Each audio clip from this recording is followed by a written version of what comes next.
დილამშვიდობის საქმიან კვირას ვიწყებთ ორშაბათიდან ტევებიროლის მაყურებლებისათვის BMG-ს გუნდის წევრებთან ერთად.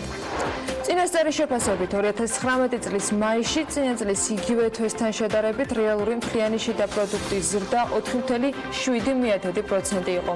პირველი 5 თვის საშუალო ეკონომიკურმა ზრდამ კი 4.9% შეადგინა. საქონლის ექსპორტი იანვარ-მაისში 14.2%-ით გაიზარდა და დაახლოებით $1.467 მილიონი შეადგინა. ეროვნული ბანკის გასული თვის მიმოხილვის მიხედვით მაისში ვადაგადაცილებული სესხები 5.600.000 ლარით არის გაზრდილი და ჯამურად 499.300.000 ლარს უტოლდება. მშენებლობის სექტორში კვლავ შემცირების ტენდენცია ფიქსირდება, რომლის მიზეზადაც ძირითადად შენობების, მაგისტრალური მილსადენების, კავშირგაბმულობის და ელექტროგადამცემი ხაზების მშენებლობის მოცულობის შემცირება დასახელდა ამჯერადაც. ექსპლუატაციაში მიუღებელ შენობებზე ამნისტიის გამოცხადების გარდა 2007 წლამდე უნებართვოდ აშენებული ობიექტების ლეგალიზებაც დაიგეგმა, ამას საქართველოს სივრცის დაგეგმარების, არქიტექტურული და სამშენებლო საქმიანობის კოდექსში დაგეგმილი ცვლილებების პროექტი ითვალისწინებს, რომელიც პარლამენტში უკვე ინიცირებულია. შინაგან საქმეთა სამინისტროს მონაცემებით 2019 წლის იანვარ-მაისში სახელმწიფო სტრუქტურებში ქრთამის აღების ფაქტები წინა წლის ამავე პერიოდთან შედარებით 56.52%-ით გაიზარდა.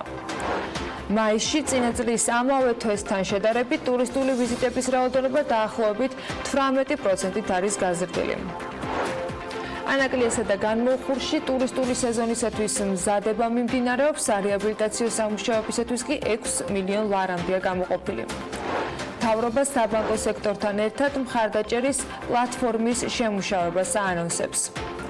ზაფხულის სანავიგაციო პერიოდში ლატვიური ავიაკომპანია Air Baltic top 3 მიმართულებას შორის თბილისსაც ასახელებს. როგორც გამოცემა ავიაციაში წერს, Air Baltic-ის ყველაზე მოთხოვნადი მიმართულებები ბარსელონა, თბილისი და მილანია. აზერბაიჯანული ლოუ-კოსტერი Bhuta Airways კი ბათუმის მიმართულებით სიხშირეებს ზრდის.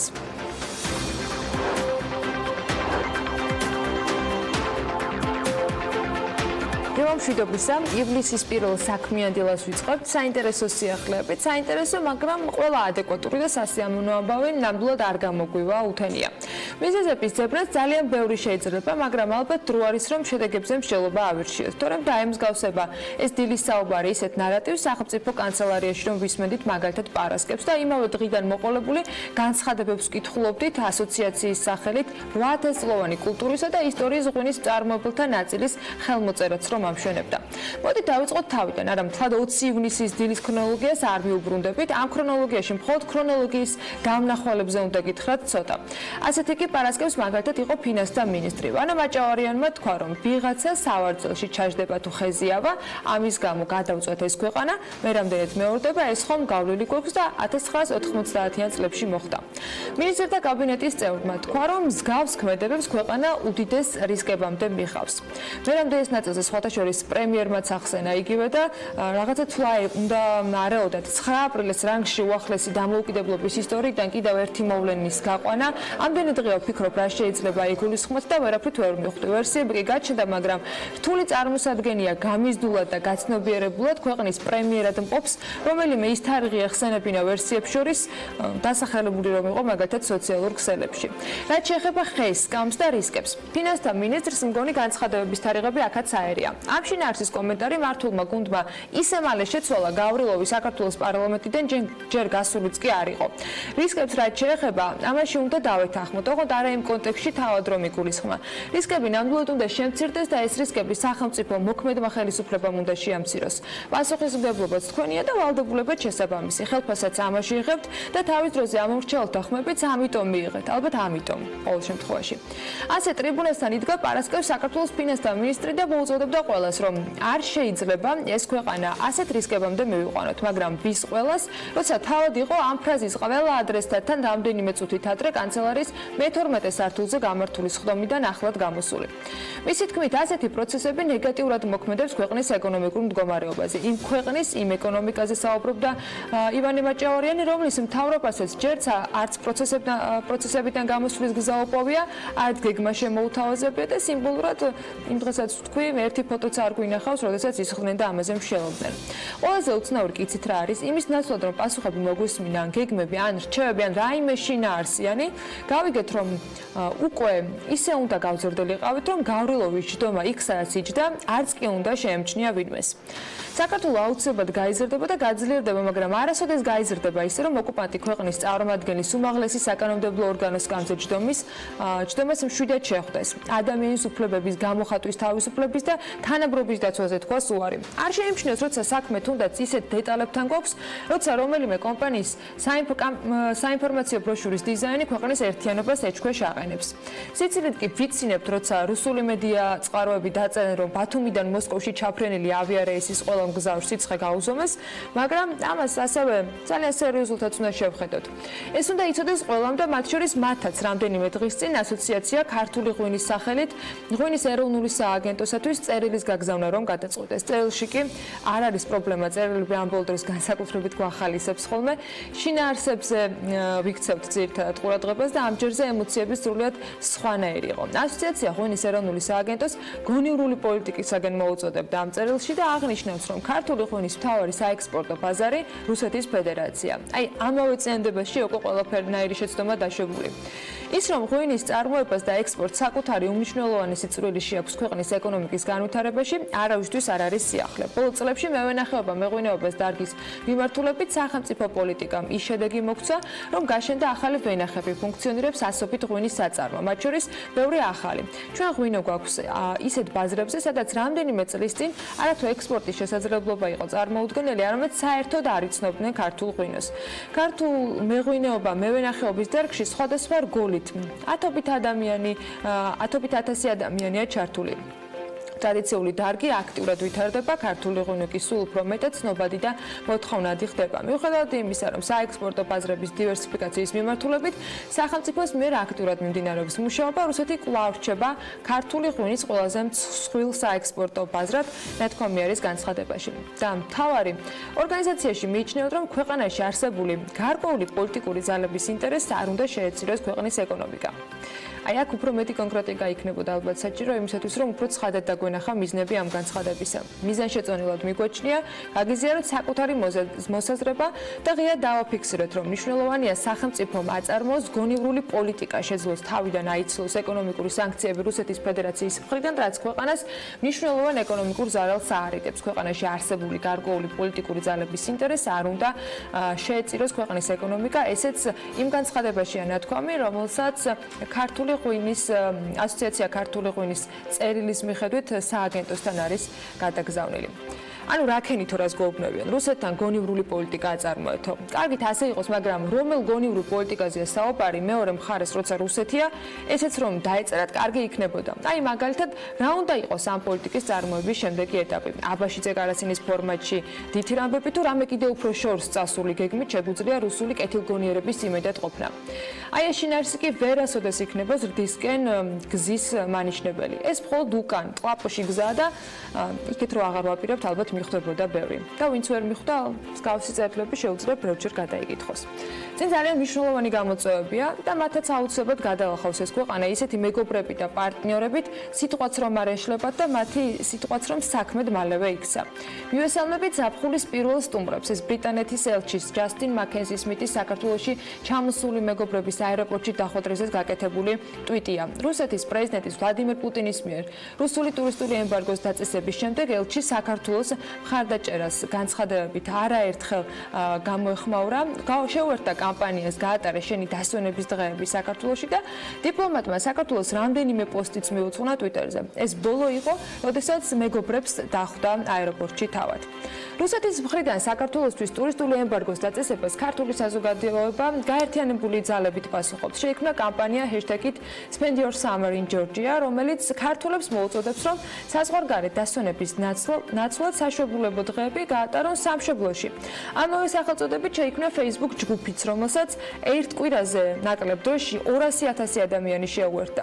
როგორია ის ინიციატივები, რომლებიც ქართული ტურიზმის მხარდასაჭერად გამოხატეს, როგორც კომპანიებმა, ასევე რიგით მამოქალაქეებმა და რას თავაზობენ ტურისტებს, მარიამ ადამიანმა გადახედა სოციალურ ქსელებს და არა მხოლოდ. და აღნიშნულ ინიციატივებს მოუყარა თავი საქმიანი დილის მაყურებლებისათვის, მარიამ დილა მშვიდობისა.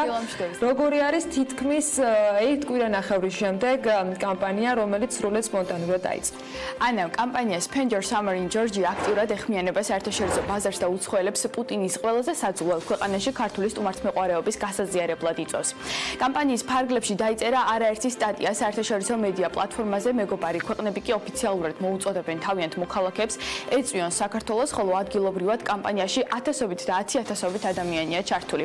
მათი აქტივობა და რიცხვი ყოველდღიურად იმატებს. ინტერნეტ სივრცეში არწყდება გამომხნევებელი განცხადებები, სადაც ცალკეული ადამიანები თუ კომპანიების სურვილს გამოთქვამენ ქართული ტურიზმის განვითარებაში შეიტანონ წვლილი. უამრავმა ადამიანმა გამოთქვა სურვილი უფასოდ უმასპინძლოს ტურისტებს რეგიონში საკუთარ სახლში, ზოგიერთმა კი უფასო იურიდიული მომსახურება შესთავაზა მსურველებს.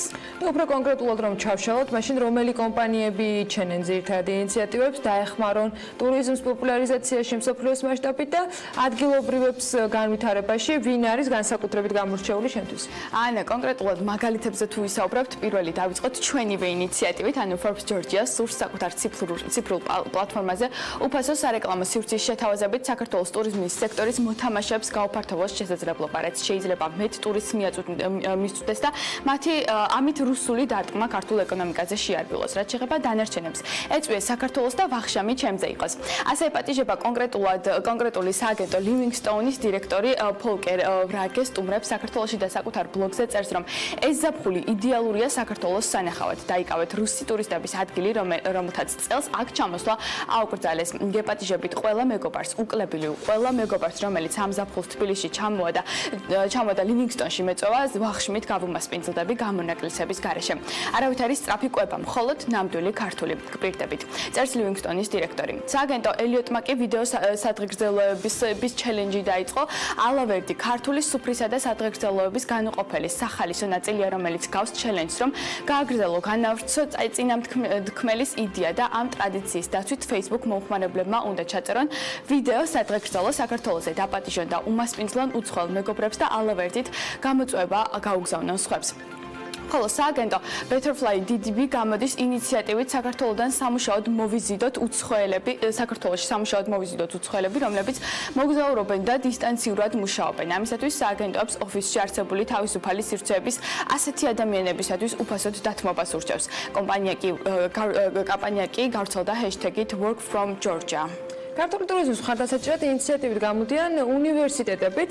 უფრო ვრცლად გითხარი ახლა ამ თემაზე, რაზე არის საუბარი და რას თავაზობენ ისინი ტურისტებს? ზაფხულს შესაძლოა კიდე რა შუაში უნივერსიტეტი. პირველ რიგში მინდა აღვნიშნო, რომ კამპანია, რომელზეც ჩვენ ახლა საუბრობთ, Spend Your Summer in Georgia, თესეუს სტუდენტის მარი ჯობავას დაწერილი Facebook პოსტით დაიწყო და 5 დღეში უკვე 200,000-მდე მეტი მხარდამჭერი ხავს მსოფლიოს სხვადასხვა ქვეყნიდან. ტურისტების დიდ ნაწილს სწორედ აღნიშნულმა კამპანიამ გადააწყვეტინა საქართველოში ზაფხულის გატარება. ინიციატივას ყველაზე დიდი გამოხმაურება გერმანიიდან, ამერიკის შეერთებული შტატებიდან და უკრაინიდან მოჰყვება. მოგვიანებით კი კამპანია შეუერთდა ქართულ-ამერიკული უნივერსიტეტი. მისი ინიციატივით ტურიზმის სფეროში მოღვაწე კომპანიებისათვის ივლისის განმავლობაში უფასო ტრენინგები და ვორქშოპები მოეწყობა, რაშიც უნივერსიტეტს ორი მეგობარი ორგანიზაცია, ჯეოლაბი და პარტნიორები საქართველოს შეუერთდებიან. ცოდნის გაზიარება მოხდება რამდენიმე ძირითადი თემატიკის გარშემო, რომლებიც შექმნილ ვითარებაში ყველაზე სასარგებლო შეიძლება აღმოჩნდეს, ესენია სტრატეგია და კრიზისების მართვა, სერვისი, სოციალური მედია, მენეჯმენტი, გრაფიკული დიზაინი, ვებგვერდის შექმნა და ინგლისურის საბაზისო ტერმინოლოგია. რაც შეეხება ჯიპას, ის უფასო მასტერკლასებს აცხადებს სახელწოდებით +20% შენს ცოდნას.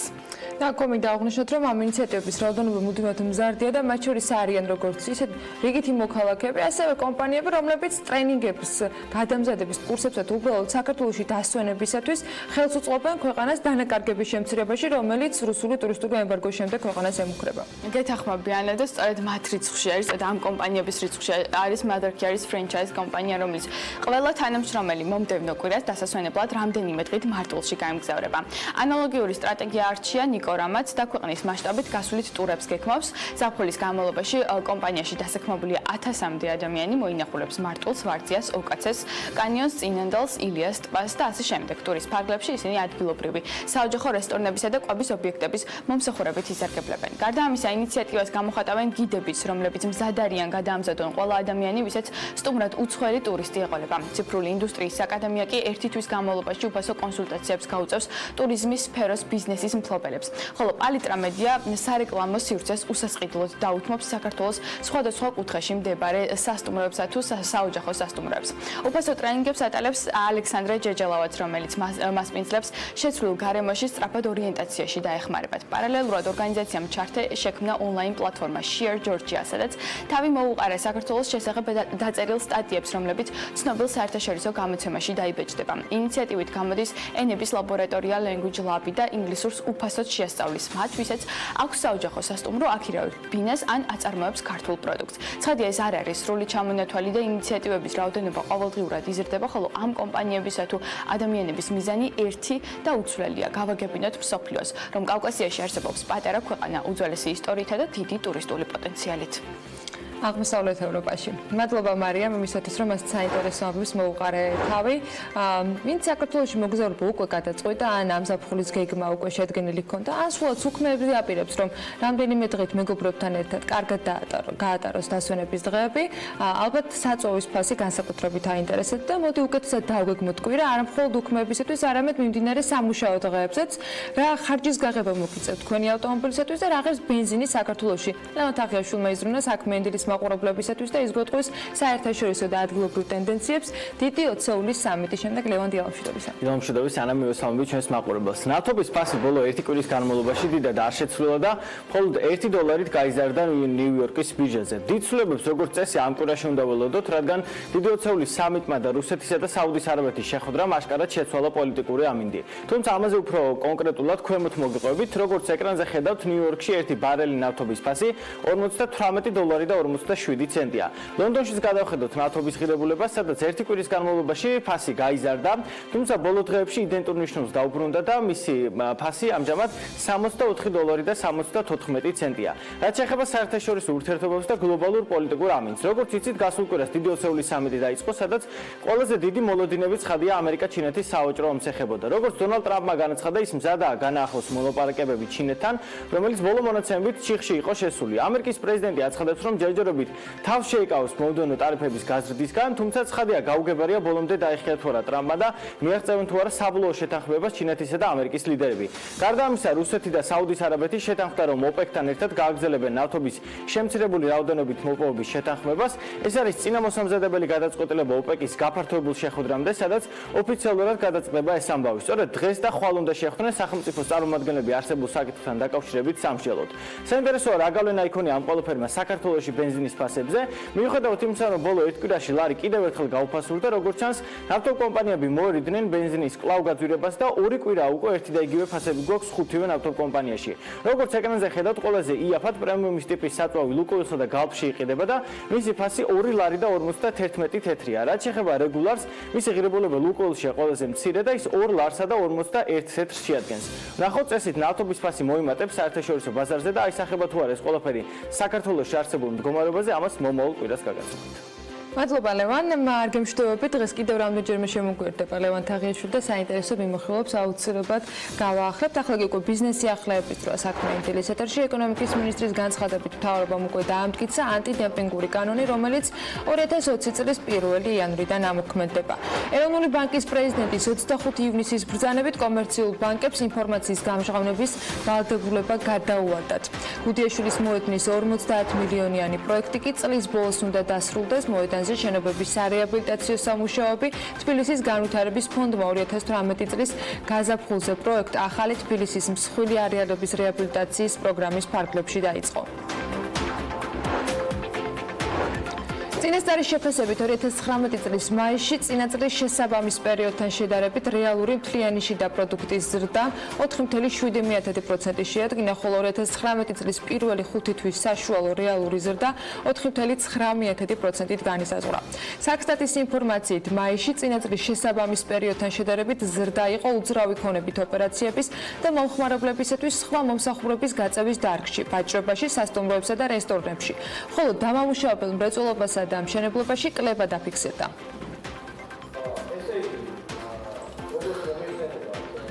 რამ განაპირობა ზრდა? საქონლის ექსპორტი 2019 წლის იანვარ-მაისში გაიზარდა 14.2%-ით და დაახლოებით 1 მილიარდ 467 მილიონი დოლარის ტოლი გახდა. როგორც გოგიტა თოდრაძემ პარასკევს ბრიფინგზე აღნიშნა, იმპორტის მაჩვენებელი შემცირებული არის 3.6%-ით და 3.5 მილიარდ დოლარს შეადგენს.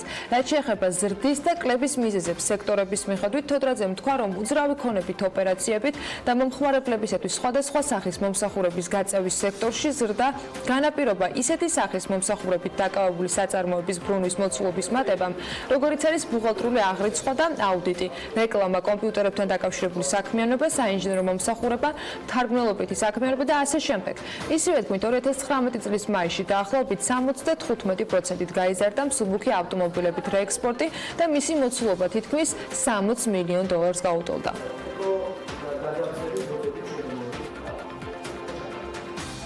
უძრავი ქონებით ოპერაციების და მომხმარებლისთვის სხვადასხვა სახის მომსახურების გაწევის სექტორში ზრდა განაპირობა ისეთი სახის მომსახურებით დაკავებული საწარმოების ბრუნვის მოცულობის მატებამ, როგორიცაა უპირველეს ყოვლისა ბუღალტრული აღრიცხვა და აუდიტი, რეკლამა, კომპიუტერებთან დაკავშირებული საქმიანობა, საინჟინრო მომსახურება, მთარგმნელობითი საქმიანობა და ასე შემდეგ.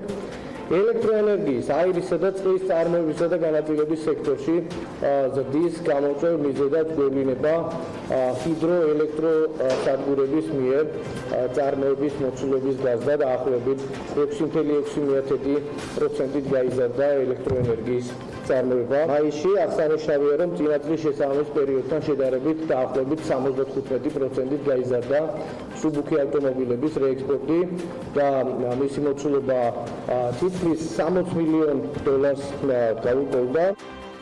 მშენებლობის სექტორში კვლავ შემცირების ტენდენცია ფიქსირდება, რომლის მიზეზს ძირითადად წარმოადგენს შენობების მაგისტრალური მილსადენების, კავშირგაბმულობის და ელექტროგადამცემი ხაზების მშენებლობის მოცულობის კრება. მშენებლობის დარგში განვითარებული ტენდენციის შესაბამისად კლება იყო სამთო მოპოვებითი მრეწველობის სექტორშიც. ასევე შემცირების ტენდენცია შეინიშნებოდა დამამუშავებელ სექტორში, რაც ძირითადად განპირობებულია ფეროშენადნობების, ასევე მინერალური აზოტოვანი სასუქების და თამბაქოს ნაწარმის წარმოების შემცირებით.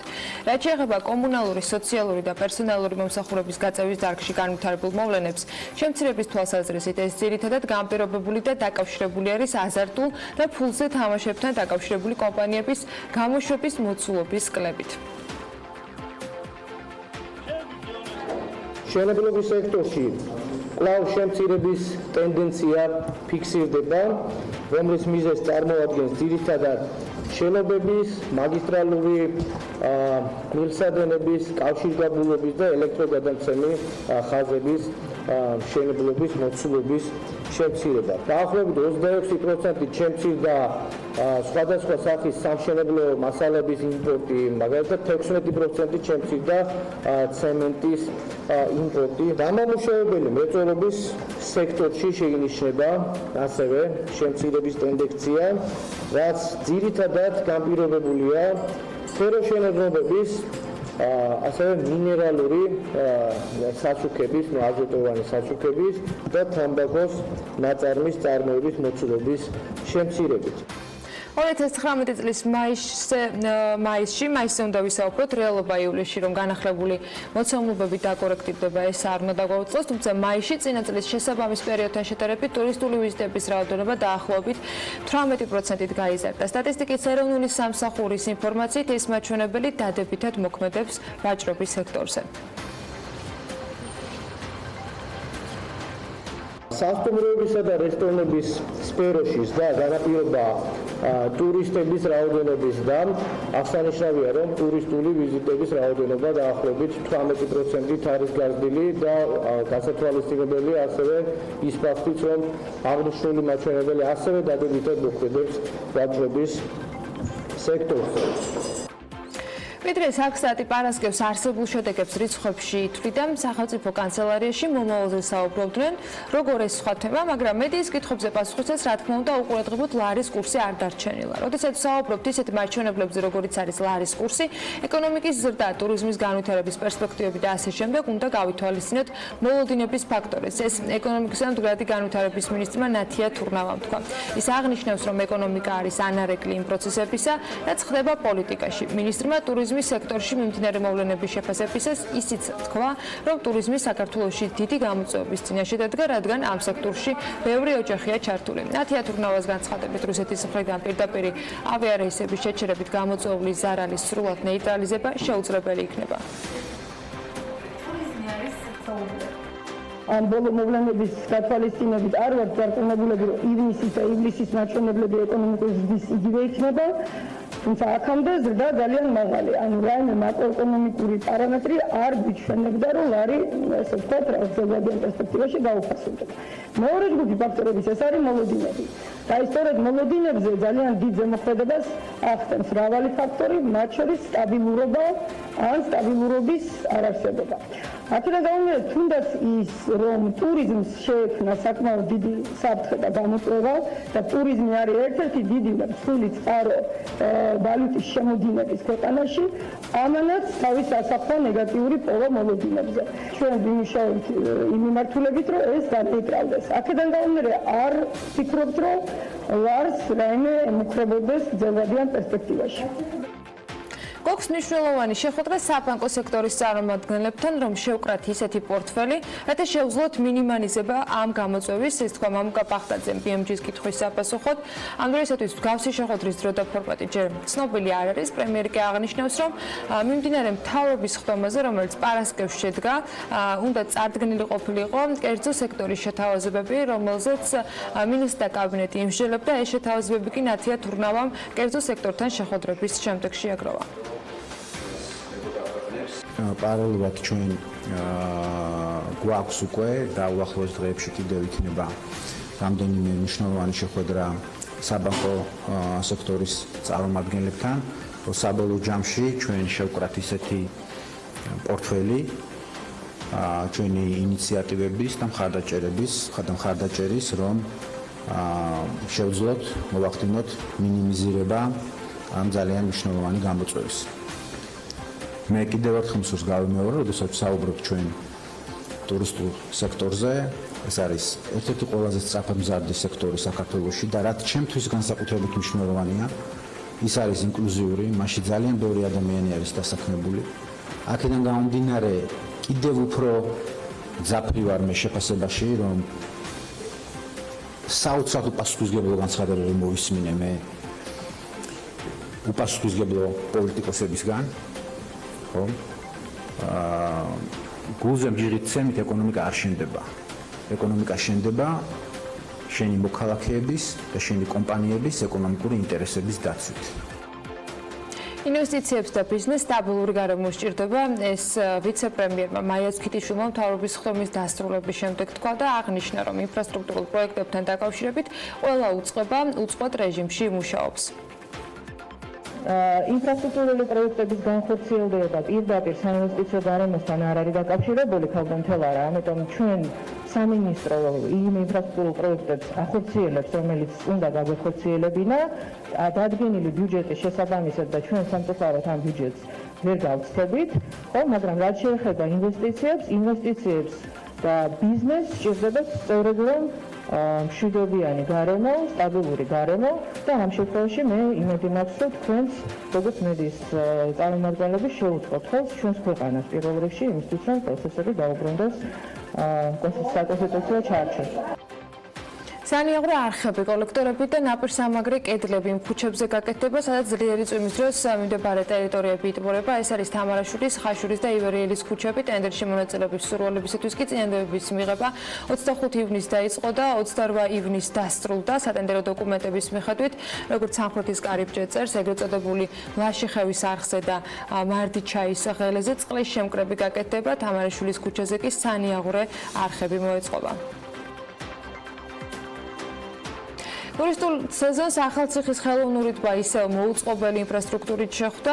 აქ ნავმის სადგომის რეაბილიტაცია და ნავების ახალი ბაქნის გაკეთებაა დაგეგმილი.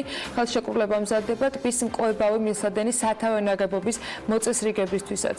მაისიდან ახალციხის ტბაზე განტვირთვისათვის და ვარჯიშის მსურველთა რაოდენობა იმატა, მათი უმრავლესობა კი აქ საღამოს მოდის. გასართობად მოჰყავთ პატარების. ტბის ტერიტორიაზე დასვენების მსურველთა ნაწილი აღნიშნავს, რომ ტერიტორია კეთილმოწყობილი არ არის. გარდა ამისა, აქ ხალხთან ერთად თავს იყრიან მიუსაფარი ძაღლებიც, ადგილობრივები კი მიიჩნევთ, რომ ხელოვნურ ტბასთან სხვადასხვა გასართობის და დასასვენებელი ადგილის მოწყობაა შესაძლებელი. ახალციხელი დავით ბახტაძე ასევე სამხრეთის კარიბჭესთან ამბობს, რომ ტბაზე ძირითადად საღამოს მეგობრებთან ერთად იკრიბებიან და ბევრი ინფრასტრუქტურული პრობლემა ხვდებათ, რომელიც აუცილებლად მოსაგვარებელია. Tageta Motorsi საქართველოში Volvo Cars-ის ავტორიზებული დილერი გახდა და ამ ამბის აღსანიშნად ბრენდის პირველი pop-up showroom-ის ოფიციალური პრეზენტაცია შედგა. ყველა ავტომობილის საჭესთან მოკალათება ჯერ ვერ მოასწრო, მაგრამ რამდენიმე არჩევანს სიამოვნებით შეაჩერებდა, ვინ თუ არა სალომე ჭიპაშვილი არის ერთ-ერთი პირველი, რომელმაც პრეზენტაციის დაწყებამდე ჩვენთვის ძალიან საინტერესო ინფორმაციები შეაგროვა. არც პრეზენტაცია გამორჩენია და ვერც საქმიანი დილის მაყურებელს დავტოვებით უყურადღებოდ. Pop-up showroom-ის პირველი ეფექტით მომზადებული სიუჟეტი უნდა ვნახოთ. ჩვენ გვაქვს პატივი წარმოგიდგინოთ პირველი Volvo Cars-ის შოურუმი საქართველოში. მოგეხსენებათ, ამ ავტომობილზე მოთხოვნა გლობალურად საკმაოდ მაღალია. ამიტომ ჩვენთვის ძალიან მნიშვნელოვანია საქართველოში ისეთ პარტნიორთან თანამშრომლობა, როგორიც Tageta Motorsi-ია. Tageta საავტომობილო ბაზარზე ლიდერი კომპანიაა, რომელიც მაღალი დონის მომსახურებას უზრუნველყოფს. ასევე მჯერა, რომ საქართველოში ავტომოყვარულები იამაყებენ Volvo-s ფლობით, იმ ბრენდის ფლობით, რომელიც ავტოინდუსტრიის ლიდერია და არა მიმდევარი.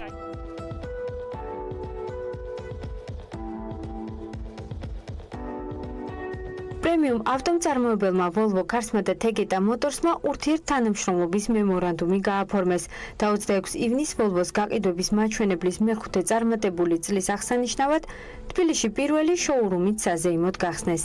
ნებისმიერ მსურველს Volvo-s მოდელების სრული დიაპაზონი შეუძლია დაათვალიეროს მშვიდ სასიამოვნო და სკანდინავიურ ატმოსფეროში, სადაც ავტომობილების გარდა ის გამოცდილება და გარემოც დახვდება, რომელიც ამ ბრენდის ფლობას ახასიათებს. ბოლო 3 წლის განმავლობაში Volvo-s გაყიდვები მსოფლიო მასშტაბით გაორმაგდა, მათი ავტომობილების რიგი მნიშვნელოვნად გაიზარდა და დაიხვეწა და ჩვენ ძალიან გვიხარია, რომ ესეთ ბრენდს წარმოვადგენთ საქართველოში, გვაქვს ამის საშუალება, რომ ქართულ მომხმარებელს შევთავაზოთ ეს ავტომობილები. Volvo-s ყველა აქტივობას და გამოგონებას აერთიანებს ერთი მიზანი. შემცირდეს გარემოზე უარყოფითი ზეგავლენა, გაიზარდოს უსაფრთხოდ მგზავრობა და ბრენდის სოციალური გავლენა. რაც ნიშნავს, 2020 წლიდან Volvo-s ყველა ავტომობილი იქნება ელექტროფიცირებული. ეს კი კომპანიის ერთ-ერთ ამბიციურ გეგმას წარმოადგენს. Volvo-s ავტომობილებში ყველგან იქნება mild ჰიბრიდი სისტემა, ან ჰიბრიდი სისტემა, ან plug-in ჰიბრიდი სისტემა, ან სრულიად ელექტროავტომობილები იქნება Volvo-s სამოდელო რიგში. შემიძლია ვთქვა, რომ Volvo დღეს რეალურად არის ყველაზე წინგადადგმული ნაბიჯი ავტოინდუსტრიაში. Volvo თავაზობს მომხმარებელს იმ სისტემებს და იმ ტექნოლოგიებს, რომლებიც ალბათ ძალიან ცოტა შეუძლია შესთავაზოს. თავარი შენობა, სადაც ავტომოყვარულები ნამდვილად ეზიარებიან Volvo-s უნიკალურ გამოცდილებას, 2020 წელს გაიხსნება. წარმოდგენილი იქნება როგორც პროდუქტების სრული პორტფოლიო, ასევე ავტორიზებული სერვისი. ახლა კვლავ ლევან თაღიაშვილი უნდა შემოგვიერთდეს ამჯერად საქართველოს ლონდონის საფონდო ბირჟების მიმოხილვით და ის გვეტყვის რა გარიგებები დაიდო ბოლო 1 კვირის განმავლობაში თუ იყო საერთოდ რამე ლევან კიდევ ერთხელ მოგესალმები. მშვიდობის. საქართველოს საფონდო ბირჟაზე ეგრეთ წოდებული ფიქსინგის დროს სააქციო საზოგადოება მისოკრისტალის 26 ობლიგაცია გასხვისდა, თუმცა თითოეულის ღირებულება 100,000 ლარს ცდებოდა და შესაბამისად გარიგების ღირებულებამ 2,614,000 ლარი შეადგინა, რაც ნამდვილად კარგი რიცხვებია ჩვენი ბირჟისთვის. რაც ეხება დოლარში განხორციელებულ გარიგებებს, ამჯერად დიდი რიცხვი საკითხებზე სამწუხაროდ ნამდვილად ვერ ვისაუბრებთ. მხოლოდ ერთი ობლიგაცია გასხვის და $988 და შესაბამისად ეს იყო ჯამური გარიგების ღირებულებაც. ბიჟის ოფიციალური ვებგვერდის ინფორმაციით სხვა სიახლეები არ გვაქვს, ასე რომ გადავიდეთ ლონდონის საფონდო ბიჟაზე, სადაც 4 ქართული კომპანიაა დალისტული. Galten Dagardis მონაცემებით საქართველოს ბანკის 297,000 აქციაზე მეტი გასხვის და 4,5 მილიონ ფუნტად. ჯორჯია კაპიტალის ყველაზე მეტი 321,000 ფასიანი ქაღალდი გაიყიდა 3,5 მილიონად. საქართველოს ჯანდაცვის ჯგუფის 34,000 აქცია გაიყიდა 82,000 ფუნტად. TBC ბანკის კი 229,000 აქცია 3,8 მილიონ ფუნტად. რაც შეეხება კომპანიების საბაზრო კაპიტალიზაციას, 4 მათგანის ღირებულებამ ერთი კვირის განმავლობაში კლება განიცადა. საქართველოს ბანკის ღირებულება 52 მილიონით შემცირდა და ამჟამად ის 726 მილიონ ფუნტადაა შეფასებული. ჯორჯია კაპიტალი 405 მილიონი ღირს, საქართველოს ჯანდაცვის ჯგუფი 318 მილიონი, TBC ბანკის კლება კი თითქმის 60 მილიონი იყო და ამჟამად მისი ფასი ლონდონის საფონდო ბირჟაზე 871 მილიონია. დავბრუნდეთ საქართველოს საფონდო ბირჟაზე, რომლის ინდექსი JSX-იც მაისის შემდეგ არ შეცვლილა და ის 140 პუნქტისგან შედგება. და ბოლოს ბირჟის კაპიტალიზაცია კვლავ 1 მილიარდ 951 მილიონი ლარია. სავარაუდოდ მომავალი მიმოხილვისთვის უკვე ახალი რიცხვები გვექნება, რომელსაც აუცილებლად გაგაცნობთ. ნახოთ 3 თვის შემდეგ თუ შეიცვლება ეს მაჩვენებელიც. მადლობა ლევან, იმედი ვიქონიოთ, რომ მცირე ცვლილებები მაინც გვექნება, თუმცა ასეთი არის რეალობა, რაც არის. ახლა უკვე ამიტის პროგნოზის წარდგენის დრო არის. გარემოს ეროვნული სააგენტო კი გვატყობინებს, რომ ამიტი განპირობებული იქნება შავი ზღვის ჩრდილო-დასავლეთიდან შემომავალი გრილი და სამხრეთიდან გავრცელებული შედარებით ცხელი ჰაერის მასების ურთიერთქმედებით. მოსალოდნელია დრო გამოშვებით ღრუბლიანობის მომატება. ზოგან იქნება ხანმოკლე წვიმა და ელჭექი, დრო გამოშვებით იქროლებს დასავლეთის მიმართულების ძლიერი ქარი და სოხუმში მაგალითად 23 გრადუსია ნავარაუდები. 22 გრადუს მიაღწევს ტემპერატურა ბათუმში, სადაც ხანმოკლე წვიმას ელჭექით ვარაუდობენ.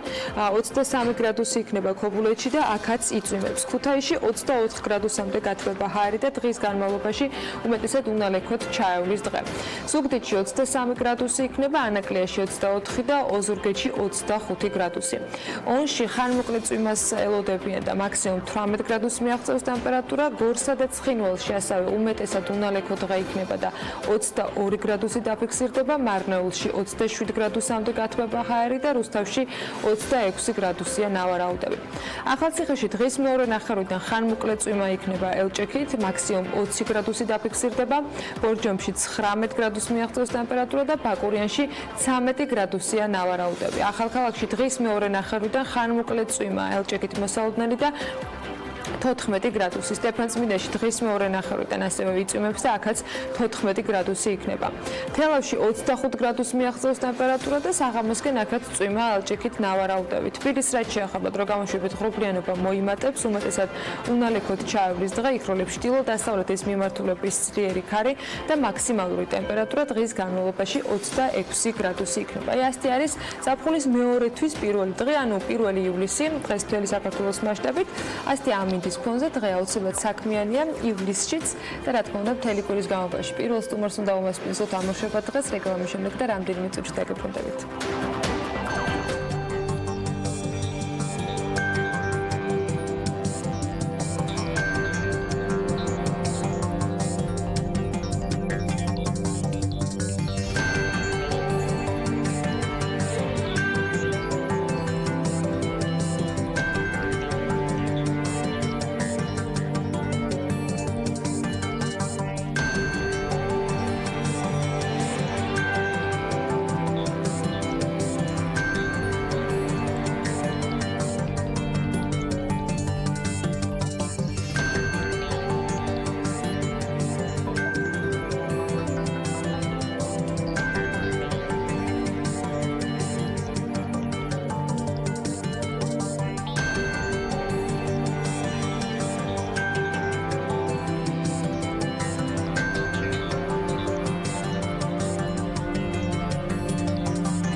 დღის წინ კონფერენცია ინოვაციები და ტექნოლოგიები არაფორმალურ განათლებაში გაიხსნა. შესაძლებლობა 200-მდე დამსწრესთვის ერთდროულად რამდენიმე მიმართულებას მოიცავდა. ინოვაციების და უახლესი ტექნოლოგიების როლის არაფორმალურ განათლებაში თუ სად იმყოფება ამ კუთხით საქართველოს რა გამოწვევების წინაშე დგას ქვეყანა და რომელი წარმატებული საერთაშორისო გამოცდილება უნდა გაიზიაროს მან არაფორმალური განათლების სექტორში მეტი წინსვლისათვის. ძალიან საინტერესო სტუმრებით დატვირთული კონფერენციის შედეგებზე და ამ მიმართულებით არსებულ გამოწვევებზე უნდა ვისაუბროთ ახლა სტუმართან, რომელიც საქმიანი სტუდიაში შემოგვიერთდა თამარ კანაშვილი, ტრენერთა ასოციაციის ხელმძღვანელია ჩვენთან ერთად. მოგესალმებით, მადლობა რომ ხართ ჩვენთან ერთად. როგორ ჩაიარა კონფერენცია პირველ რიგში?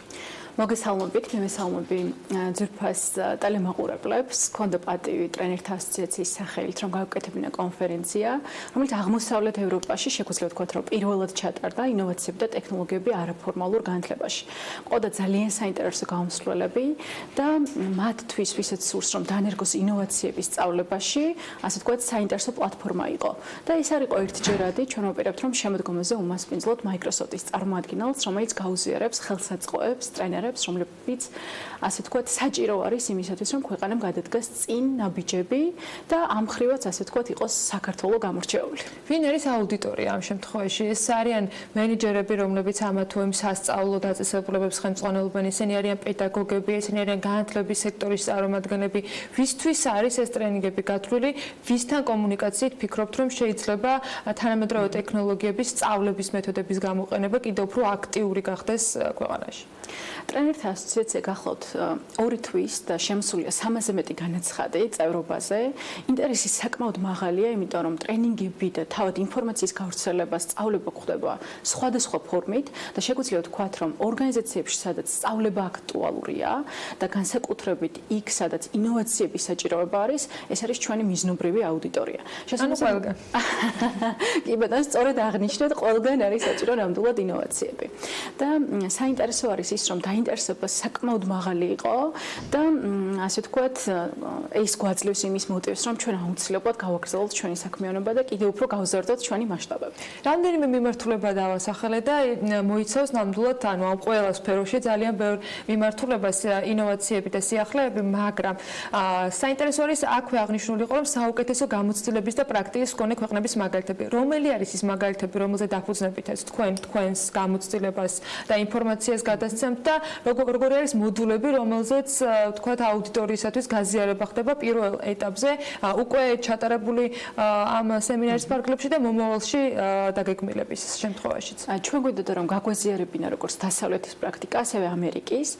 დასავლეთის პრაქტიკაზე გიორგი კაკულია ყოდა მოწვეული, დეველორ ჯორჯიას ხელმძღვანელი, რომელსაც აქვს ძალიან კარგი საერთაშორისო გამოცდილება და ევროპაში ჩატარებული არაერთი ტრენინგი, 12 წლიანი გამოცდილება უამრავ კომპანიასთან და ამ მხრივ ყავდა ასევე ჯორჯ ჯეფერსონი, რომელიც ამერიკაში არის ტრენერი და ამერიკული ანაბეჭდის შესახებ გვესაუბრა, თუ რა ტენდენციები არის ამერიკაში ამჟამად.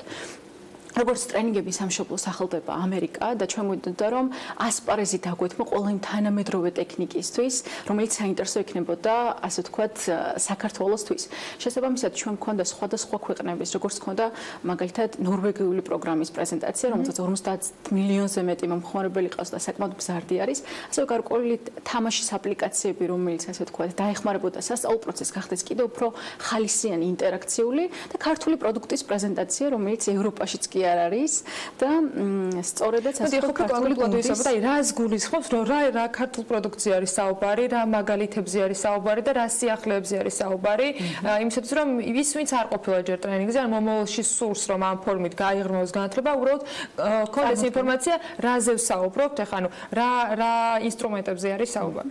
მაგალითად ქართული პროდუქტი იყო ასეთი წარმოდგენილი Let's Go Live, რომელიც ხელმძღვანელი არის გიორგი კენჭუაშვილი, ფიტაპის და ვორმედიის ხელმძღვანელი და არის დაახლოებით Zoom-ის ანალოგი. მაპატიეთ ამ ტერმინებისათვის კიდევ უფრო ცხად ყოფილი რომ იყოს, ასე ვთქვათ, დაახლოებით ვიდეო საკომუნიკაციო საშუალება, ან თქვენ აღარ გიწევთ რომ მიხვიდეთ სატრენინგო სივრცეში, ან ვთქვათ, ამისათვის გამოყოთ ცალკეული დრო, როგორც სოციალური ქსელის საშუალებით შეგიძლიათ გახვიდეთ live სისტემაზე, ანალოგიურად შეგიძლიათ ისარგებლოთ თქვენი live ოთახით, სადაც ინტერაქცია იქნება ორმხრივი თქვენსა და ტრენერს შორის, მასალები გაზიარებული, გადმოგზავნილი და საერთო ჯგუფში ასე ვთქვათ, ლაივის საშუალებით კონდეს ტრენერსა და მონაწილეს კომუნიკაცია, მიიღოთ დავალებები, გამოწვევები და ამისათვის ასე ვთქვათ, გამოიყენოთ ვირტუალური რეალობა. არაფორმალური განათლების საჭიროება დღეს საქართველოსთვის რამდენად დგას, რამდენად არის მოთხოვნა ამაზე მეორეს მხრივ და ის ინსტრუმენტები, რომელიც საჭირო არის, რომ არაფორმალური განათლება იყოს კიდევ უფრო გაღრმავებული, რამდენად გვაქვს.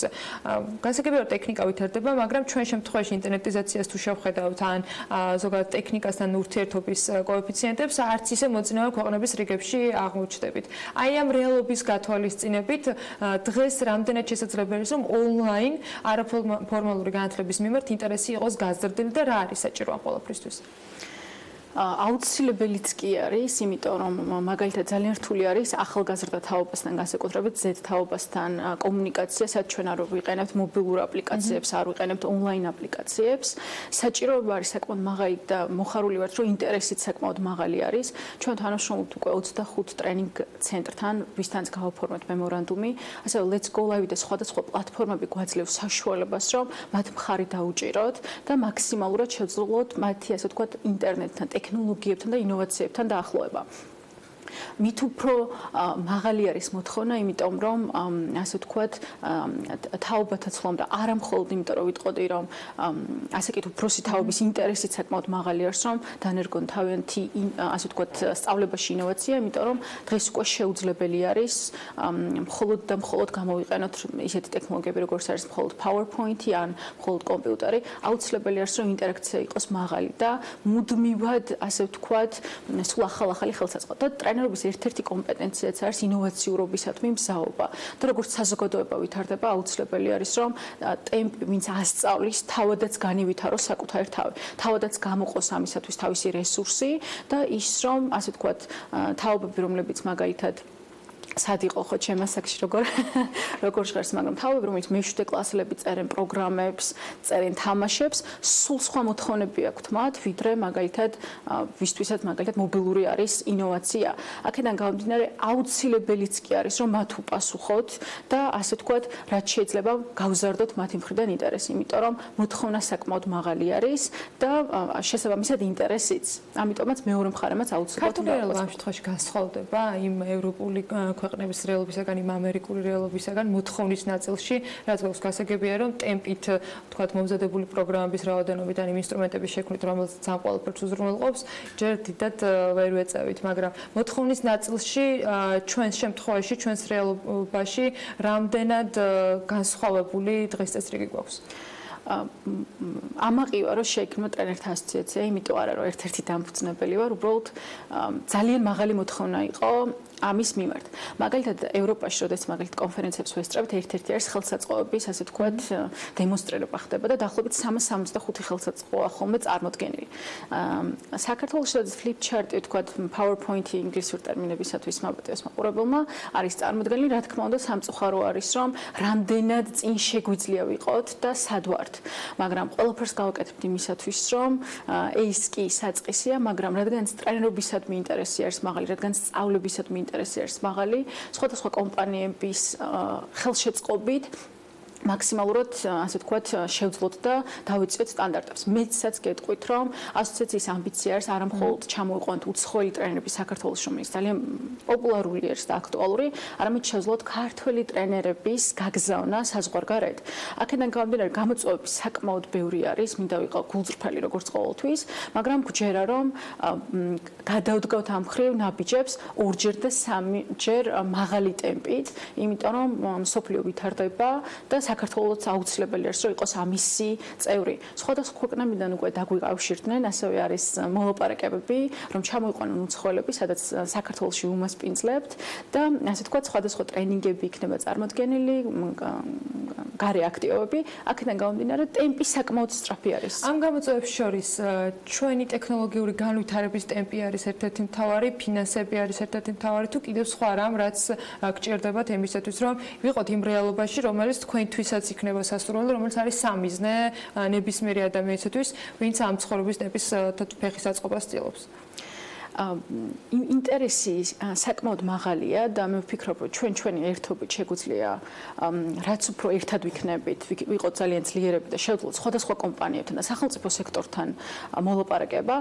ინოვაციების და ტექნოლოგიების მიმართულებით საქართველოს უკვე არაერთი ნაბიჯი გადადგა, ამ ხრივაც აღსანიშნავი არის. უბრალოდ ჩვენ უკვე მიმართულება გვჭირდება კონკრეტულად არაფორმალური განათლებისათვის. ჩემი აზრით კიდევ უფრო აუცილებელი არის მიმღებლობის ზრდა და შევეხოთ ყველას, მაგალითად, სადაც ყველაზე მეტი გამოწვევები არის, შეიძლება იყოს პედაგოგიკა, შეიძლება იყოს სხვადასხვა მიმართულებები, სადაც მეტად გვჭირდება დასაწყისშივე. ტრენინგები ძირითადად არის ხოლმე ზრდასრულებისთვის გათვლილი. მოხარული ვართ, რომ ინტერესი მაღალი არის და რა თქმა უნდა ბედნიერი ვიქნებით, რომ რაც უფრო მეტი კომპანია ჩაერთვება ამაში, იმიტომ რომ გულწრფელად ვერ ვხედავ სფეროს, სადაც ორგანიზაციული სწავლება არ არის მნიშვნელოვანი.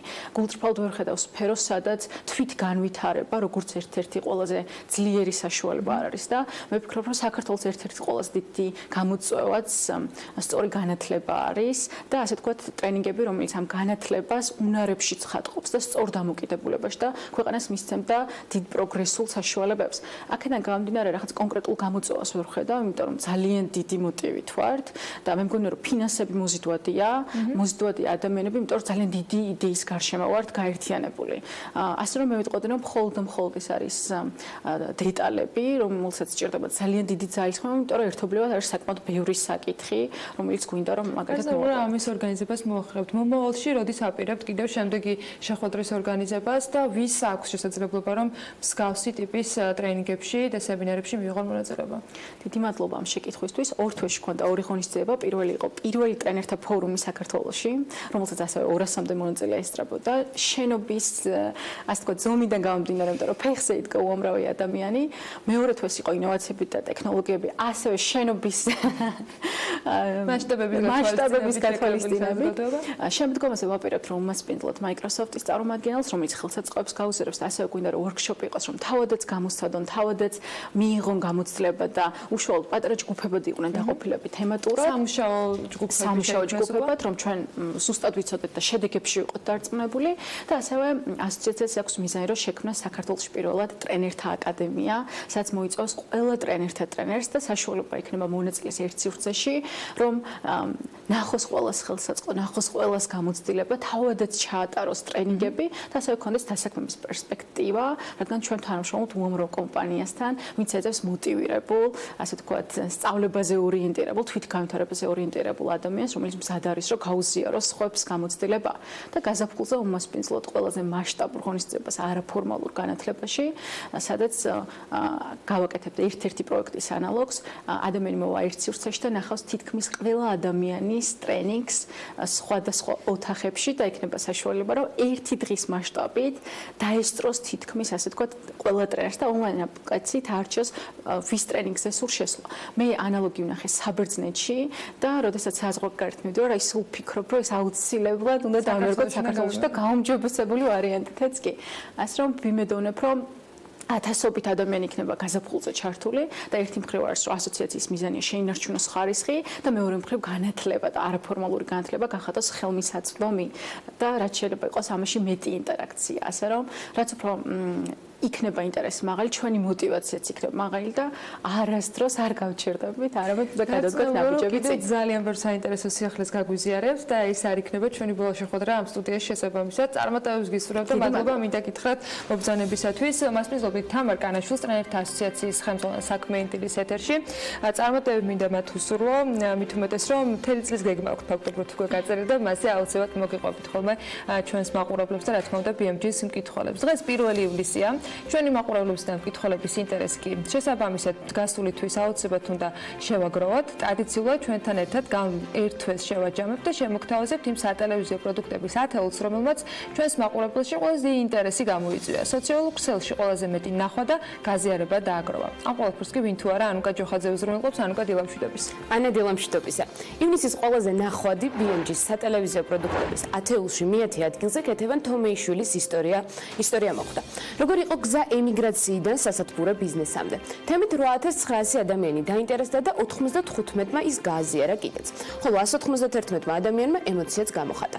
მე-9 ადგილს კი ნინი ლონგურაშვილის პირდაპირი ჩართვა იკავებს, რომელიც 20 ივნისის მოვლენების შემდეგ 21 ივნისის საქმიანი დილის ეთერში რუსთაველის გამზირიდან ჩაერთო. თბილისში განვითარებული მოვლენების შემდგომ რუსთაველის გამზირზე არსებული სიტუაციით 9800 ადამიანი დაინტერესდა. შემდეგ პოზიციაზე კი მგალობრიშვილის ქუჩაზე განვითარებული მოვლენები მოხდა. ალბათ გახსოვთ გასულ თვეს ამ ქუჩაზე წყლის მილის გასკდომის შედეგად ასფალტი რომ ჩაინგრა. აღნიშნული პრობლემა შესაბამისმა სამსახურმა იმ დღესვე აღმოფხვრა, თუმცა მეორე დილით ამ პრობლემის წინაშე მგალობრიშვილის ქუჩის მაცხოვრებლები კვლავ დადგნენ. შესაბამისად წინა დღეს დაგებული ასფალტი კვლავ აყარეს. ამ ვიდეომ ჩვენ სოციალურ ქსელში 16000 ნახვა, 42 გაზიარება და 153 ემოცია დააგროვა. გასული თვის რეიტინგში არაერთი რეგიონში გადაღებული სიუჟეტი არის. მადლობთ მისახვედრია რომ მოხვედრილი. ამ თვეში როგორი არის მდგომარეობა? მოხდა თუ არა ათეულში რეგიონში გადაღებული რეპორტაჟები?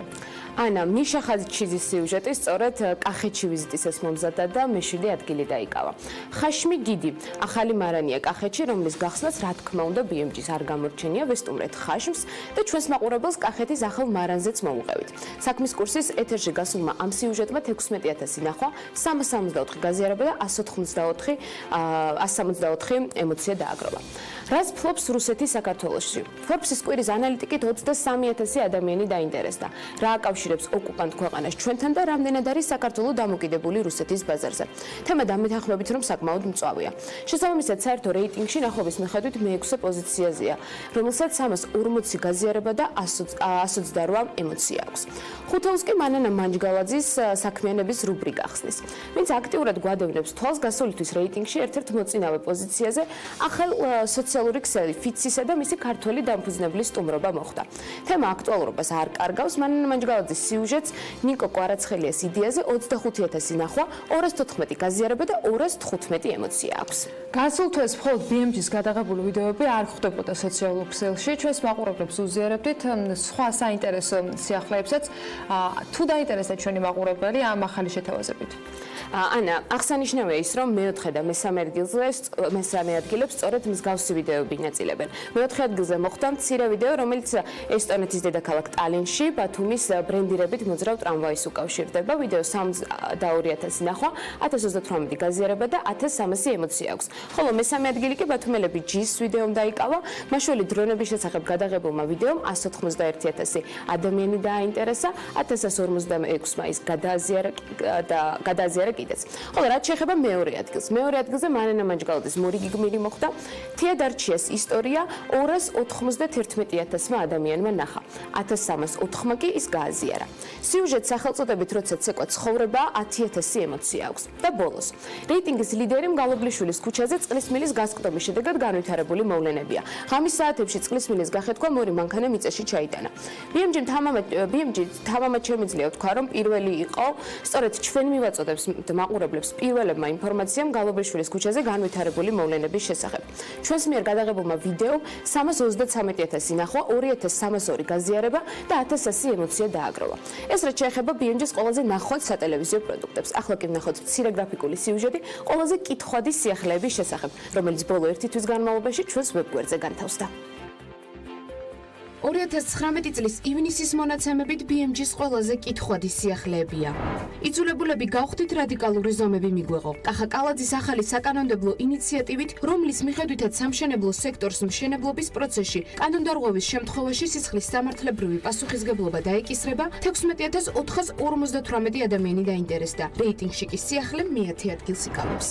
თუ არც ერთი რუსი ტურისტი არ შემოვა შალვა ალავერდაშვილის გათვლები რადიკალური სცენარისთვის რუსეთის ტურისტული ემბარგოს შემდეგ. სიახლე 16848 ადამიანმა წაიკითხა და ათეულში მე-9 ადგილი დაიკავა.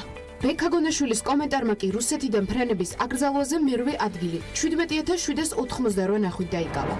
სატრანსპორტო საშუალებების მძღოლებისთვის ახალი საჯარიმო სანქციების ამოქმედების შესახებ სიახლემ საერთო ჯამში 17934 ნახვა დააგროვა. სიახლე რეიტინგში მე-7 ადგილზეა.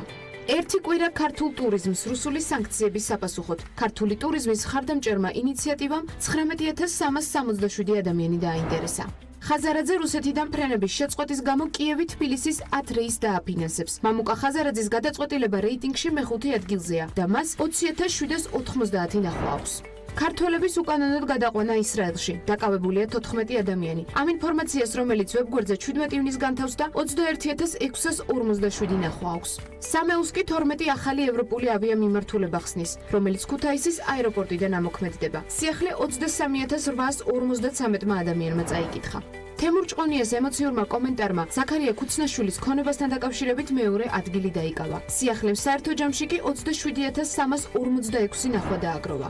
99366 ნახვით კი ივნისის ყველაზე ნახვადი სიახლეების რეიტინგის ლიდერია რუსი ტურისტების კომენტარები ბათუმიდან, რომელიც ბათუმის აეროპორტში რუსეთის მიერ საჰაერო ფრენების აკრძალვის დაანონსების შემდეგ გაკეთდა. სტატია ბათუმელები ჯის მომზადებულია.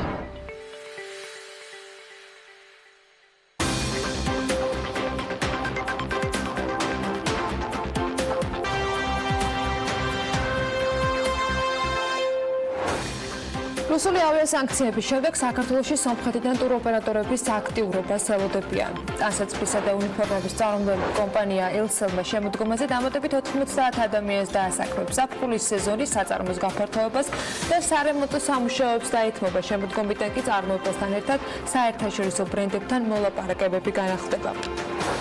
მილთა მოედანზე სარეაბილიტაციო სამუშაოების ჩატარება დაგეგმილი. მოედნის მიწისქვეშა გზაგამტარის რეაბილიტაციისათვის დედაქალაქის მერიამ ტენდერი მეორედ გამოაცხადა. სატენდერო პირობების მიხედვით წინადადებების მიღება 14 ივლისს დაიწყება და 19-ში დასრულდება.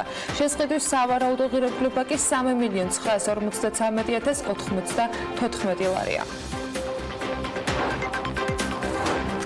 საქართველოს ეროვნული ბანკისთვის მიმოხილვის მიხედვით მაისში ვადაგადაცილებული სესხები 5,600,000 ლარით გაიზარდა და 499,300,000 ლარს გაუტოლდა. მათი წილი კომერციული ბანკების საკრედიტო პორტფელში 1,8% იყო. ვადაგადაცილებული სესხების 42,2% ეროვნული ვალუტით არის დენომინირებული. საანგარიშო პერიოდში მთლიანი საკრედიტო პორტფელის დოლარიზაციის მაჩვენებელი კი 6,1% პუნქტით გაიზარდა და 56,4% გახდა. 2019 წლის მაისში წინა თვესთან, ანუ აპრილთან შედარებით კომერციული ბანკების მიერ ლარში გაცემული სესხების მოცულობა 262 მილიონი ლარით, ხოლო უცხოურ ვალუტაში გაცემული სესხები 85 მილიონი დოლარით გაიზარდა. ლარის კურსის გაუფასურების გამო ლარში გამოსახული უცხოური ვალუტით სესხები 704 მილიონი ლარით არის გაზრდილი. პირველი ივნისის მდგომარეობით ორივე ვალუტაში ერთად 27,900 მილიონი ლარის სესხებია ბანკების მიერ გაცემული. აქედან 12,100 მილიონი ლარი მაისში ბანკების მიერ გაცემული სამომხმარებლო სესხები კი 43,9 მილიონი ლარით გაიზარდა. ზრდა ძირითადად ლარში გაცემულ გრძელვადიან სესხებზე მოდის.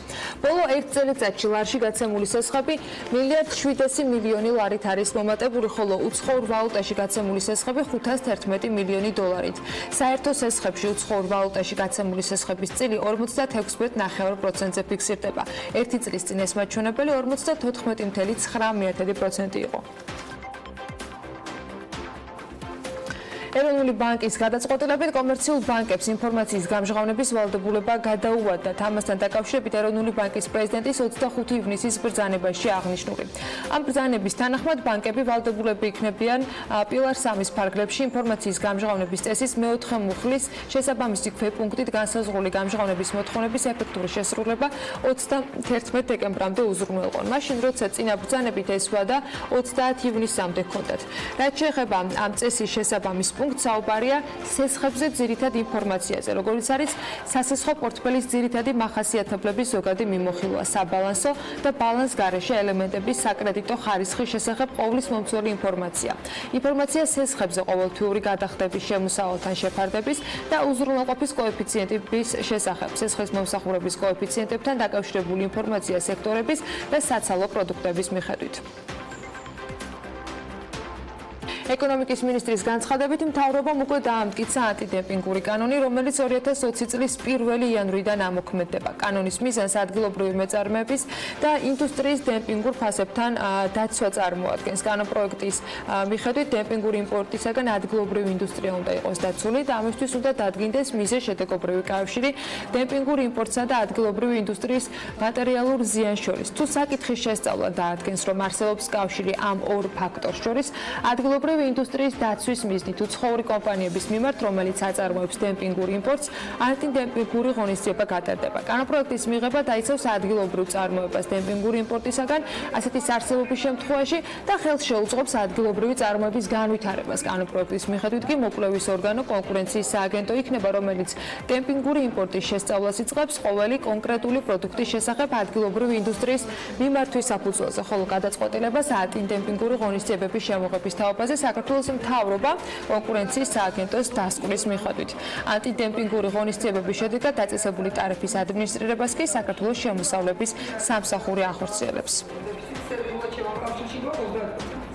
საქართველოს ბიზნეს ასოციაცია შემოდგომაზე პარლამენტში საკანონმდებლო წინადადებების ინიცირებას გეგმავს. ბიზნეს სურს, რომ პარლამენტში სპეციალური წარმომადგენელი ჰყავდეს, რომელიც საკანონმდებლო ცვლილების შემთხვევაში პროცესში მონაწილეობას მიიღებს. რა ერქმევა ბიზნესის წარმომადგენელს ამ ეტაპზე გადაწყვეტილი არ არის, თუმცა ლევან ვეფხვაძე ამბობს, რომ შესაძლებელია მათ წარმომადგენელს საპარლამენტო მდივანიც დაერქვას. პროექტზე ასოციაციაში მუშაობას ზაფხულის განმავლობაში ანონსებენ. ევროპული პრაქტიკა რომ ნახოთ, იქ მთავრობა არის კანონპროექტების ინიციატორი. ჩვენთან ძალიან დიდი წილი პარლამენტის წევრების მიერ ინიცირებული კანონპროექტებია, შესაბამისად აუცილებელია მოსმენა, ზოგი კანონი დაჩქარებული წესით მიდიოდეს და მასზე მიდევნებაა საჭირო, რომ ყოველი მოსმენის წინ რაიმე არ შეიცვალოს, რომელიც კეთილი განზრახვით პარლამენტის წევრმა გადაწყვიტა, რომ კანონში ჩაიდოს. მაგრამ ბიზნესს ასეთი ტიპის პრობლემების წინაშე აყენებს, რომელმაც ხვალდაზექ შესაძლოა ეკონომიკას შეუქმნას შემდეგ პრობლემები განმარტავს ლევან ვეფხვაძე.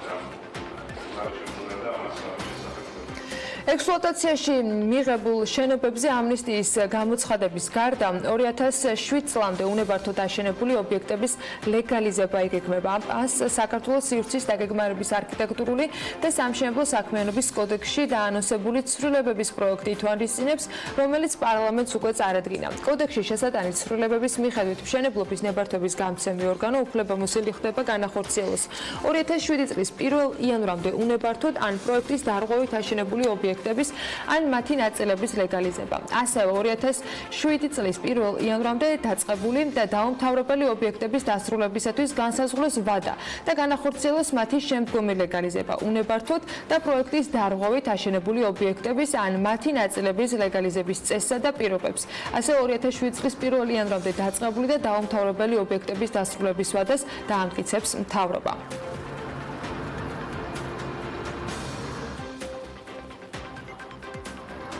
რაც შეეხება სანებართვო პირობების დარღვევით ნაწარმოები მშენებლობების ექსპლუატაციაში მიღება არ მიღებას, ეს გულისხმობს დაკისრებული ჯარიმებისაგან გათავისუფლებას ან სამშენებლო სამართალდარღვევის ჩადენისათვის ბიუჯეტში ჯარიმის საურავის ან მისი ნაწილის სახით გადახდილი თანხის სამართალდამრღვევის სუბიექტისათვის უკან დაბრუნებას. საქართველოს სივრცის დაგეგმარების არქიტექტურული და სამშენებლო საქმიანობის კოდექსში დაგეგმილი ცვლილებების ეს ნაწილი იმას ნიშნავს, რომ თუ კონკრეტული ობიექტი მიღებული იქნება ექსპლუატაციაში და ამასთანავე მას სამშენებლო სამართალდარღვევებისათვის დაკისრებული აქვს შესაბამისი ჯარიმა საურავებით, მას ჯარიმები არ მოეხსნება და გადახდა კანონმდებლობით დადგენილი წესით განხორციელდება. უკვე დასრულებულ, თუმცა ექსპლუატაციაში მიუღებელ შენობებზე ამნისტიის გამოცხადებასთან დაკავშირებული საკანონმდებლო პაკეტი პარლამენტშია ინიცირებული. ექსპლუატაციაში მიღება იმ ობიექტებს შეეხება, რომელზეც გაცემული არის მშენებლობის ნებართვა 2019 წლის 15 მაისის მდგომარეობით. მშენებლობა კი დამთავრებულია. პარლამენტის დარგობრივი ეკონომიკის და ეკონომიკური პოლიტიკის კომიტეტის თავმჯდომარე რომან გაკულია მიიჩნევს, რომ რუსეთისაგან საქართველო ყველაფერს უნდა ელოდოს. ასეთი იყო მისი პასუხი კითხვაზე, რამდენად არის მოსალოდნელი ავიასანქციების შემდეგ რუსეთისაგან სხვა მიმართულებით ემბარგოს დაწესება. რუსეთისგან ყოველთვის და ყველაფერს უნდა ველოდოთ და გრძელვადიან პერიოდში შეიძლება უკეთესიც იყოს, მაგრამ ყისრად ეს პრობლემებს გამოიწვევს. საკმაოდ შეგვიტყუა რუსეთის ბაზარმა და აქედან გამომდინარე ვნახოთ, როგორ განვითარდება მოვლენები, თუმცა მათ მიმართ ჩამოყალიბდა განსაკვალებებული განწყობები მსოფლიოში შესაძლოა იქნას მათ მიერ გათვალისწინებული და ვფიქრობ ასეთ სასახად თქმა, რომ აუცილებლად მივიღებთ დარტყმას არ იქნება სწორი. ჩვენ სამწუხაროდ საგარეო და საშინაო პოლიტიკას ჰარმონიზებულად ვერასოდეს წავმართავთ ხოლმე და ჯერჯერობით ამ ეტაპზე ვართ, ამბობს გაგულია. მივიღოთ საერთაშორისო კომიტეტზე, ან შეგვიძლია ამ დათქვით მივიღოთ, რომ თუ ეს არ იქნება თორე. საქსტატის მონაცემებით 2019 წლის იანვარ-მაისში საქართველოს ჯამურად 27.115.600 დოლარის ღირებულების ელექტროენერგია შეიძინა. ეს მაჩვენებელი 2018 წლის ამავე პერიოდის მონაცემს თუ შევადარებთ, 10.8%-ით ჩამოუვარდება. ელექტროენერგეტიკული ბაზრის ოპერატორის მონაცემებით 2019 წლის იანვარ-მაისის პერიოდში ქვეყანაში 614.101.000 კილოვატ-საათის მოცემულობის ელექტროენერგიის იმპორტი განხორციელდა, რაც გასული წლის ანალოგიური პერიოდის მაჩვენებელზე 4.8%-ით მეტია. აიგრუპში შემავალი კომპანია აი-ენერჯი წლის ბოლომდე საქართველოში ელექტრომობილების 300 სადგურის დამონტაჟებას გეგმავს, მომდევნო წლებში კი მათი რაოდენობა 3000-მდე გაიზრდება. კომპანია აიქარი, რომელიც ქუთაისში ელექტრომობილების წარმოებას იწყებს, პარალელურად ელექტრომობილებისათვის საჭირო ინფრასტრუქტურის განვითარებაზეც იმუშავებს. აი-ფოვერი ეს არის მზის პანელებიდან ელექტროენერგიის წარმოება, ეკოლოგიურად სუფთა ენერგიის წყარო. უკვე არსებულ სადგურებზე კი გამოვიმუშავებთ 5 მეგავატ ელექტროენერგიას წლის ბოლომდე, მომდევნო 5 წლის განმავლობაში 50 მეგავატამდე გაიზრდება ეს მონაცემი, ამბობს აიქარის გენერალური დირექტორი. აჭარა ჯგუფი მიმდინარე წლის 18 ივლისს ამერიკაში ნიუ-იორკში სპეციალურად სასტუმრო რუმსის მოწყობისათვის საჭირო შენობების შესარჩევად მიემგზავრება. BMG-სთან საუბრისას აჭარა ჯგუფის აღმასრულებელმა დირექტორმა განაცხადა, რომ ამ ეტაპზე პარტნიორებთან ერთად რამდენიმე შენობა უკვე შერჩეული აქვთ. იმედია ჩამოვყალიბდებით საბოლოო შენობაზე და მუშაობას დავიწყებთ. თუმცა ამ დროისათვის მხოლოდ შენობის შესარჩევად მივდივართ, განმარტავს ვალერი ჩეხერია და მისი განცხადებითვე ამერიკის ბაზარზე ქართული ბრენდის გასატანად გუნდი აქტიურად მუშაობს. რუსეთის მხრიდან დაწესებული ეგრეთ წოდებული ტურისტული ემბარგო არ შეგვაშინებს, ხოლო იმ სასტუმროებს და პროექტებს, რაც აჭარა ჯგუფს დაგეგმილი აქვს, საფრთხე არ შეექმნება, განმარტავს ვალერი ჩეხერია. შაბათს საქართველოს პოსტის ცენტრალურ ოფისთან საპროტესტო აქცია მოეწყო, სადაც ადამიანები საქართველოს პოსტის სერვის ცენტრის დამატებას მარჯანიშვილთან ახლოს ცენტრალურ რაიონში თხოვდნენ. მთავარი პრობლემა კი იტალიიდან გამოგზავნილ ამანათებზეა, რადგან ხშირად ისინი სხვა კომპანიას შემოაქვთ ქვეყნის ტერიტორიაზე და არ იცავენ არც ნივთის უსაფრთხოებას და არც მომხმარებლის ინტერესს. რომელ კომპანიაზეა საუბარი, როგორ დაასრულდა საპროტესტო აქცია და რაზე შეთანხმდნენ პოსტის ხელმძღვანელებთან ერთად აქციის მონაწილეები, მარიამ ადამიანი მოგუყვება. საქართველოში მოსახლეობის უმეტესი ნაწილი უცხოეთიდან გამოგზავნილ ამანატს არა საქართველოს პოსტით, არამედ სხვა კომპანიების მეშვეობით იღებს, რომლებიც ოპერირებენ საქართველოს ბაზარზე და არღვევენ საერთაშორისო კონვენციის ნორმებს, რომლებსაც საქართველოს პოსტა ზედმიწევნით იცავს, ისევე როგორც ბევრი სხვა საფოსტო ოპერატორი, რომლებიც მომხმარებლებს სერვისს საქართველოს ბაზარზე სთავაზობენ. შედეგად კი ქვეყნის ტერიტორიაზე ხდება საკმაოდ დიდი რაოდენობის ეგრეთ წოდებული საფოსტო გზავნილი, რომლებიც საერთოდ არ ფიქსირდება საზღვრის გადაყვანისას, არ არის დაცული არც უსაფრთხოების ნორმები და არც მომხმარებლის ინტერესი. ეს კი იწვევს გარკვეულ პროტესტს ადამიანებში და საბოლოოდ მდგომარეობა საპროტესტო აქციამდე მივიდა. დღეს აქ მოსვლის მთავარი მიზანი იყო ის რომ სურვილი გვაქვს, ვისაც გვყავს ახლობლები საზღვარგარეთ, განსაკუთრებით იტალიაზე ამ შემთხვევაში აქცენტი გადატანილი, გვინდა რომ ამანათები ავიღოთ საქართველოს პოსტაში. ანუ ეს ორგანიზაცია არის ძალიან ორგანიზებული, მოწესრიგებული და გვინდა რომ ამანათები ავიღოთ საქართველოს პოსტაში. ეს არის ჩვენი ერთადერთი მოთხოვნა. ამბავი არის ის, რომ არასრულყოფილი კანონმდებლობის გამო ადამიანები წლების განმავლობაში სარგებლობენ კომპანიით, რომელსაც საქართველოში გზავნილი ნახევრად კანონიერი გზით შემოაქვს და ატყუებს მოსახლეობას. თითქოს ისინი საქართველოს პოსტით სარგებლობენ. ეს არაკეთილსინდისიერ ბიზნესმენს საშუალებას აძლევს აღურიცხავად დატოვოს ის ეკონომიკური საქმიანობა, რომელსაც ეწევა ქვეყნის ტერიტორიაზე. თუმცა რეალურად მათ არანაკლები გზავნილი აქვთ შემოტანილი ქვეყანაში, სწორედ აღნიშნული არაკანონიერი გზით, ვიდრე საქართველოს პოსტას, ხოლო ბიუჯეტში გადახდები არ აღემატება 1500 ლარს. აქამდე იყო მარჯანიშვილზე აღმაშენებლის თუ 44 ნომერში, როგორც თუ 46 ნომერში, მაგრამ არის მაინც ჯერჯერობით რომ დაიხურა და გადაგვინაწილეს ზოგს გლდანში, ზოგს ვარკეთილში და ჩვენ რომელიც ვცხოვრობთ ახლა მე მაგალითად სვანეთისუბნიდან ვერ წამოვალ და ვერ ვეძიები ჩემს ამანათს ვერც ვარკეთილში და ვერც გლდანში. ამიტომ ჩვენი სამართლიანი მოთხოვნა შეიძლება ასეთ ჩაითვალოს, რომ ამანათები ავიღოთ საქართველოს პოსტის მთავარ კომპანიაში. აქციის მონაწილეებს საქართველოს პოსტის გენერალური დირექტორი ლევან ჩიკვაიძე შეხვდა და მათ დაჰპირდა, რომ ყველა საჭირო ზომას მიმართავს იმისათვის, რომ საპოსტო გზავნილების სრულად საერთაშორისო ნორმების გათვალისწინებითა და დაცვით იქნას შემოტანილი ქვეყნის ტერიტორიაზე და გადაცემული ადრესატებისთვის. საქართველოს პოსტა გამომდინარე იქიდან, რომ გახლავთ ეროვნული ოპერატორი საქართველოს ტერიტორიაზე იღებს პასუხისმგებლობას და დღეს მეც ამ ადამიანებს შევკვირდი, რომ საქართველოს პოსტა გააკეთებს ყველაფერს იმისთვის, რომ მათი საპოსტო გზავნილი სრულად საერთაშორისო ნორმების გათვალისწინებით და დაცვით იქნას შემოტანილი ქვეყნის ტერიტორიაზე და გადაცემული ადრესატისთვის. ამისთვის საქართველოს პოსტას დაჭირდება სხვადასხვა ორგანოების ხარდაჭერა და ესეთი ორგანოები გახლავთ საბაჟო და შემოსავლების სამსახური. საქართველოს პოსტა მუშაობს პროექტზე ემიგრანტებთან დაკავშირებით, რაც გულისხმობს საოპერაციო ხარჯებიდან გამომდინარე მინიმალური ტარიფების დადგენას. პირველ ეტაპზე გათვალისწინებული იყო საბერძნეთის მიმართულება, თუმცა შექმნილი ვითარებიდან გამომდინარე იტალიას უფრო მეტი პრობლემა აქვს და შესაძლოა პრიორიტეტები ჩანაცვლდეს. განსაკუთრებით ყურადღება მისაქცევი საქართველოსთან იტალიისკენ და საბერძნეთისკენ გზავნილების ღირებულებაზე, რომელიც დღეს ძალიან მაღალი ტარიფია და საქართველოს პოსტა ყველაფერს იზავს იმისთვის, რომ დაბალ ტარიფად მოახერხოს ამ გზავნილის მოხვედრა ადრესატთან. გარდა ამისა, საქართველოს პოსტა ბაზარზე არსებული პრობლემების გადაჭრის პარალელურად ფართოვდება და დედაქალაქში კიდევ 3 სერვის ცენტრს ამატებს. ერთი იქნება ვარკეთილში, მეორე რუსთაველზე, მესამე კი დიღმის მასივში. მშენებლობის სექტორი შემცირებას განაგრძობს. ეკონომიკური ზრდის განახლებული მონაცემები საქსტატმა პარასკევს გვამცნო. წინასწარი შეფასებით 2019 წლის მაისში წინა წლის შესაბამის პერიოდთან შედარებით რეალური მთლიანი შიდა პროდუქტის ზრდა 4,7% იყო, ხოლო 2019 წლის პირველი 5 თვის საშუალო რეალური ზრდა 4,9%-ით განისაზღვრა. ძირითადი გავლენის სფეროები და სექტორები უნდა მიმოვიხილოთ ახლა ეთერში ჩვენ სტუმართან ერთად. შემოგვიერთდა გოგიტა თოთრაძე, საქსტატის აღმასრულებელი დირექტორი და მადლობა მას, რომ დილიდან ჩვენთან ერთად არის. მოგესალმებით ბატონო გოგიტა. პრესკონფერენციას პრინციპში სრულად უსმენთ, მაგრამ საქმიანი დილის მაყურებლისათვის მოდით კიდევ ერთხელ ჩავშალოთ მონაცემები, რომელიც მაისის თვის უკავშირდება. ეკონომიკური ზრდის მაჩვენებელი 4,7 მაისის და პირველი 5 თვის 4,9%. მშენებლობის სექტორი კვლავ კლებას განაგრძობს. შეიცვალა თუ არა რაიმე ფაქტორი, თუ აქ ისევ გვაქვს მიმდინარე შახტენიზის პროექტი და ასე შემდეგ. რა იქონია გავლენა ამ შემცირების და კლების ტენდენციებს? მოგესალმებით კიდევ ერთხელ, მივესალმებით თქვენს მაყურებელს, მადლობას გიხდით მოწვევისთვის. როგორც აღნიშნეთ, მშენებლობის სექტორი ერთ-ერთი დარგი გახლავთ, თუმცა გარდა ამისა სხვა დარგებში შეინიშნებოდა კლების ტენდენცია. მოდი მივიღოთ ნაწილობრივ, იმიტომ ყველასთან დაკავშირებით გააკეთეთ თქვენ ფაქტობრივად განმარტება და დღესაც მინდა რომ შევაჭამოთ ეს ნაწილი. დიახ.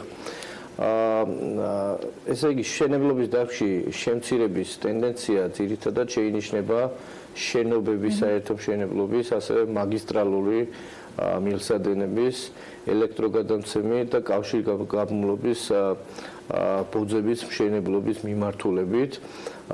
წინა პერიოდში ამასთან ემატებოდა საავტომობილო გზების, ხიდების და ესტაკადების მშენებლობა, მაგრამ ამ შემთხვევაში ეს შედარებით ნაკლებად იყო წარმოდგენილი. რაც შეეხება სხვა დარგებს, ალბათ სხვა დარგებზეც ვიცავთ. ამ ნაწილში თუ შეგვიძლია რომ ეს გავყოთ და გავანაწილოთ, აი რა იყო ინფრასტრუქტურული პროექტების წილი, თქვათ ამ კლებაში. სამწუხაროდ ჩვენ ყოველთვიური ეკონომიკური ზრდის მიხედვით მონაცემების გაანგარიშებისაც ვეფუძნებით მხოლოდ ადმინისტრაციულ მონაცემებს და ამ შემთხვევაში ძალიან წირი ინფორმაცია გვაქვს, უფრო მეტ სიღრმისეულ ანალიზზე რო ვისაუბროთ. ამის შესახებ კვარტალური კვლევის შედეგების საფუძველზე უფრო მეტი შესაძლებლობები გვექნება. ვაჭრობის მიმართულებით რა იყო ამ შემთხვევაში ტენდენცია მაისისთვის? ვაჭრობის დარგში შეინიშნებოდა ზრდის ტენდენცია. ამ შემთხვევაში ზრდის გამოწვევი მიზეზებს შორის აღსანიშნავია უპირველეს ყოვლისა საბითუმო ვაჭრობა ბუნებრივი აირით. გარდა ამისა შეინიშნებოდა მკვეთრის და კვების პროდუქტების ვაჭრობაში ზრდის მიმართულებით, ასევე აღსანიშნავია კომპიუტერული ტექნიკით და მანქანადანადგარებით ვაჭრობის მოცულობის შედარებით მაღალი ტემპი.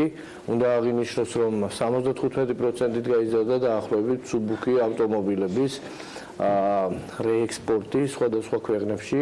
ასევე თუ გავითვალისწინებთ იმასაც, რომ დაახლოებით 18%-ით გაიზარდა ტურისტული ვიზიტების რაოდენობა, ეს დარგი გარკვეულ გავლენას ახდენს ვაჭრობის დარგზეც და დადებითი ტენდენციები შეაქვს აღნიშნულ დარგში. შეკლება იყო სამთო-მოპოვებითი მიმართულებითაც, მისი გავლენა და ეფექტი რამდენად მსხვილი იყო? არც ისე მსხვილია, თუმცა თავიდანვე უნდა გაუსვათ ხაზი იმას, რომ მშენებლობის დარგში განვითარებული ტენდენციები გარკვეულწილად აისახება სამთო-მოპოვებითი მრეწველობის დარგზე. რატომ? იმიტომ რომ ეს გახლავთ პრაქტიკულად ნედლეული სამშენებლო პროცესებისთვის, ხო? და აქედან გამომდინარე, თუ კლების ტენდენცია გვაქვს სახეზე, მშენებლობის დარგში ხშირ შემთხვევაში სამთო-მოპოვებითი მრეწველობის დარგი იგივე ტენდენციით ხასიათდება. რაც შეეხება კომუნალურ მომსახურებებს, წეგან ვახსენს ის მონაცემები, რაც უკავშირდება ელექტროენერგიის შესყიდვას, რამდენად დიდი არის აგზრდა, რამდენად შეიძლება ვისაუბროთ რაიმე განსხვავებულ რეალობაზე, რის გამოც მაისში მოგვიწია იმპორტი ამ მიმართულებით რომ გაზრდილიყო. ეს გახლავთ ელექტროენერგიის, ბუნებრივი აირის, წყლის წარმოებისა და განაწილების სექტორი. ამ მიმართულებით ჩვენ ამ შემთხვევაში დადებითი ტენდენცია ჰქონდა, რამაც დადებითი წვლილი შეიტანა მაისის ეკონომიკურ ზრდაში და გზდის ერთ-ერთ გამოწვევ მიზეზებს შორის ჰიდროელექტროსადგურების მიერ შედარებით მეტი მოცულობის ელექტროენერგიის წარმოება სახელდება. დაახლოებით 6,6%-ით გაიზარდა ჰიდროელექტროსადგურების მიერ ელექტროენერგიის წარმოება. რაც შეეხება კომუნალური, სოციალური და პერსონალური მომსახურების ხაზებას, ეს საერთოდ სხვა სექტორია, ამ შემთხვევაში პირიქით კლების ტენდენცია შეინიშნებოდა და ამ კლების გამოწვევ ერთ-ერთ მიზეზს შორის აღსანიშნავი იყო ის, რომ შემცირდა აზარტულ და ფულზე თამაშებთან დაკავშირებული კომპანიების გამოშვების მოცულობა. რამდენი იყო აქ შემცირება და თუ არის მეტი ჩასვლა? აბსოლუტური მონაცემები ამ შემთხვევაში არ გვაქვს ჩვენ ამ გამომდინარე იქედან რომ ეს ყოველთვიური მონაცემები მეტწილად ადმინისტრაციული მონაცემებს ეფუძნება. ამის შესახებ ჩვენ კვარტალური კვლევისაც შეგვეძლება უფრო მეტად საუბარი. თუ შეგვიძლია მაისისთვის ეკონომიკური ზრდის მაჩვენებელი ავხსნათ ჯამურად. ჩვენ სექტორებს კი ჩავყავით, მაგრამ ავხსნათ რა იყო ძირითადი ფაქტორები, რა გარემოები მოქმედება მშენებლობაზე, იმიტომ დავიწყო საუბარი, რომ მშენებლობასთან დაკავშირებით ძალიან ბევრი ინფორმაციას ითხოვს, მათ შორის უშუალოდ სამშენებლო სექტორი, იმ რეგულაციიდან გამომდინარე, რომელიც უკავშირდება ეროვნული ბანკის გადაწყვეტილებას პირველიანიდან ამოქმედებულ ცესხებზე და აი ამ მონაცემების, ვთქვათ, გამოყოფა ვცდილობთ ხოლმე, მაგრამ მთლიანი მაისის თვე მინდა რომ ეხა შევაჯამოთ რა იყო ძირითადი დადებითი და უარყოფითი ფაქტორები, რომელმა სექტორებმა ითამაშა უფრო დიდი წვლილი. მოკლედ როგორც თქვენ თვითონაც აღნიშნავთ, არსებობს სექტორები, რომელსაც ეკონომიკურ ზრდაში დადებითი წვლილი შეაქვს და არსებობს სექტორები, რომლებიც პირიქით უარყოფით გავლენას ახდენს. ამ შემთხვევაში უარყოფითი გავლენის თვალსაზრისით აღსანიშნავი იყო უპირველეს ყოვლისა მშენებლობის სექტორი, რაც წინა პერიოდში განვითარებულ მოვლენებს უკავშირდება. ეს შეიძლება იყოს მშენებლობაზე გაცემული ნებართვების დაბალი ტემპი, წინა პერიოდში ამ მაჩვენებლის შემცირება, თუნდაც ის რეგულაციები, რომელიც ამ იპოთეკურ სესხებს უკავშირდებოდა. ინფრასტრუქტურული პროექტები, საინვესტიციო პროექტები და ასე შემდეგ. მაგრამ სიახლე ამ ნაწილში ამ სექტორისათვის იყო მაისში აღსანიშნავია გარდა ამისა ერთი მომენტი, რომ წლის დასაწყისში გაიზარდა უკვე მშენებლობაზე გაცემული ნებართვების რაოდენობა. თუმცა ამ მიმართულებით ის არის უფრო მეტად ყურადსაღები, რომ უფრო მეტად გაზრდილია ნებართვებზე გაცემული საერთო ფართობი, ასე ვთქვათ, ხო? ფართობს აქვს აქ გადამწყვეტი მნიშვნელობა. ეს აუცილებლად ჩვენი ვარაუდით გამოიღებს დადებით ეფექტს ამ მიმართულებით. თუმცა სხვა მრავალი ფაქტორი შეიძლება ახდენდეს ამაზე გავლენას. კლების ტენდენცია ხასიათდებოდა ასევე დამამუშავებელი მრეწველობის დარგში, რაც მნიშვნელოვანი კონტრიბუტორი გახდათ უარყოფითი ტენდენციის მიმართულებით. და ამის მიზეზად გვევლინება სამი გარემოება. პირველი აზოტოვანი სასუქების წარმოების ხოცულობის შემცირება, დაახლოებით 75% შემცირდა წინა წლის შესაბამის პერიოდთან შედარებით, აზოტოვანი სასუქების ექსპორტის მაჩვენებელი, ასევე ფეროსილიკო მანგანუმი. აი აქ მიზეზები ისევ მშენებლობას უკავშირდება და მოთხოვნას თუ სხვა რამე რეალია? არა, ეს აზოტოვანი სასუქები ამ შემთხვევაში მშენებლობას არ უკავშირდება, ეს დამამუშავებელი მრეწველობის დარგია და სხვა მრავალ ფაქტორზე შეიძლება იყოს დამოკიდებული და ამის მიზეზები ჩვენ არ შეგვისწავლია ამ შემთხვევაში. გარდა ამისა, ფეროსილიკო მანგანუმის წარმოების ხოცულობა შემცირდა და ესეც დასტურდება იმით, რომ დაახლოებით 46%-ით არის შემცირებული აღნიშნული სასაქონლო ჯგუფის ექსპორტის მაჩვენებელი და შემცირების ტენდენციით ხასიათდებოდა თამბაქოს ნაწარმის წარმოება, ასე ვთქვათ, რაც დამამუშავებელ მრეწველობის დარგში შემცირების ერთ-ერთ მიზეზად გვევლინებოდა. და ზრდის ნაწილი, რომელიც უკავშირდება მათ შორის ექსპორტის ზრდას. მიუხედავად იმისა, რომ იმპორტი შემცირდა და ექსპორტი გაიზარდა, სალდო ჯერ ისევ დიდი გვაქვს. აი ამ მიმართულებით თქვენ ამის წინა ანგარიშებიც გქონდათ. რა სიახლეები შეგვიძლია რომ გავუზიაროთ? დიახ, მიმდინარე წელი წინა წლისგან მნიშვნელოვნად განსხვავებულია ამ საგარეო ვაჭრობის მიმართულებით. აქ პირველი 5 თვის მონაცემებით 14.2% არის გაზრდილი ექსპორტის მაჩვენებელი და დაახლოებით მილიარდ ნახევარ დოლარს აღწევს, რაც შეეხება ექსპორტს, 3.6 იმპორტს უკაცრავად 3.6% შემცირდა და 3.5 მილიარდი დოლარის ფარგლებშია. დიდი მადლობა. მადლობა საინტერესო მიმოხილვისათვის. გოგიტა თოტრაძე, საქსატის აღმასრულებელ დირექტორის მასპინძლობდით საქმიანი დილის ეთერში. მცირე სარეკლამო პაუზის შემდეგ დაგიბრუნდებით რამდენიმე წუთში.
დილამშვიდობის მოგესალმებით საქმიანის ეთერიდან. უკვე 20 წელია ქართულ საბანკო სექტორში პროკრედიტ ბანკმა 2 ათეული წლის იუბილეს აზეიმოდ აღნიშნა. ბევრი სტუმარი საიუბილეო განწყობა და წარმატებული საუკუნის მეხუთედი საქართველოში, რომელიც ათასობით კლიენტს და ერთგულ პარტნიორს აერთიანებს. პროკრედიტ ბანკი, როგორც ევროპული გამოცდილების და განსხვავებული საბანკო ხედვის ფინანსური ორგანიზაცია, ქართულ ბაზარზე სიახლეებსა და ინოვაციებს დანერგვის კუთხით ტრადიციულად მოწინავე პოზიციას ინარჩუნებს. ტექნოლოგიურ სიახლეებზე ორიენტირი აღებულია სამიზნე განსაზღვრული და ბანკმა თანამშრომლობა დაიწყო გერმანულ კომპანია ID-Now-სთან, რომელსაც ფინანსურ სექტორში ამემართულებით წარმატებული საქმიანობის საკმაოდ დიდი გამოცდილება აქვს, მათ შორის წამყვან ევროპულ ბანკებთან.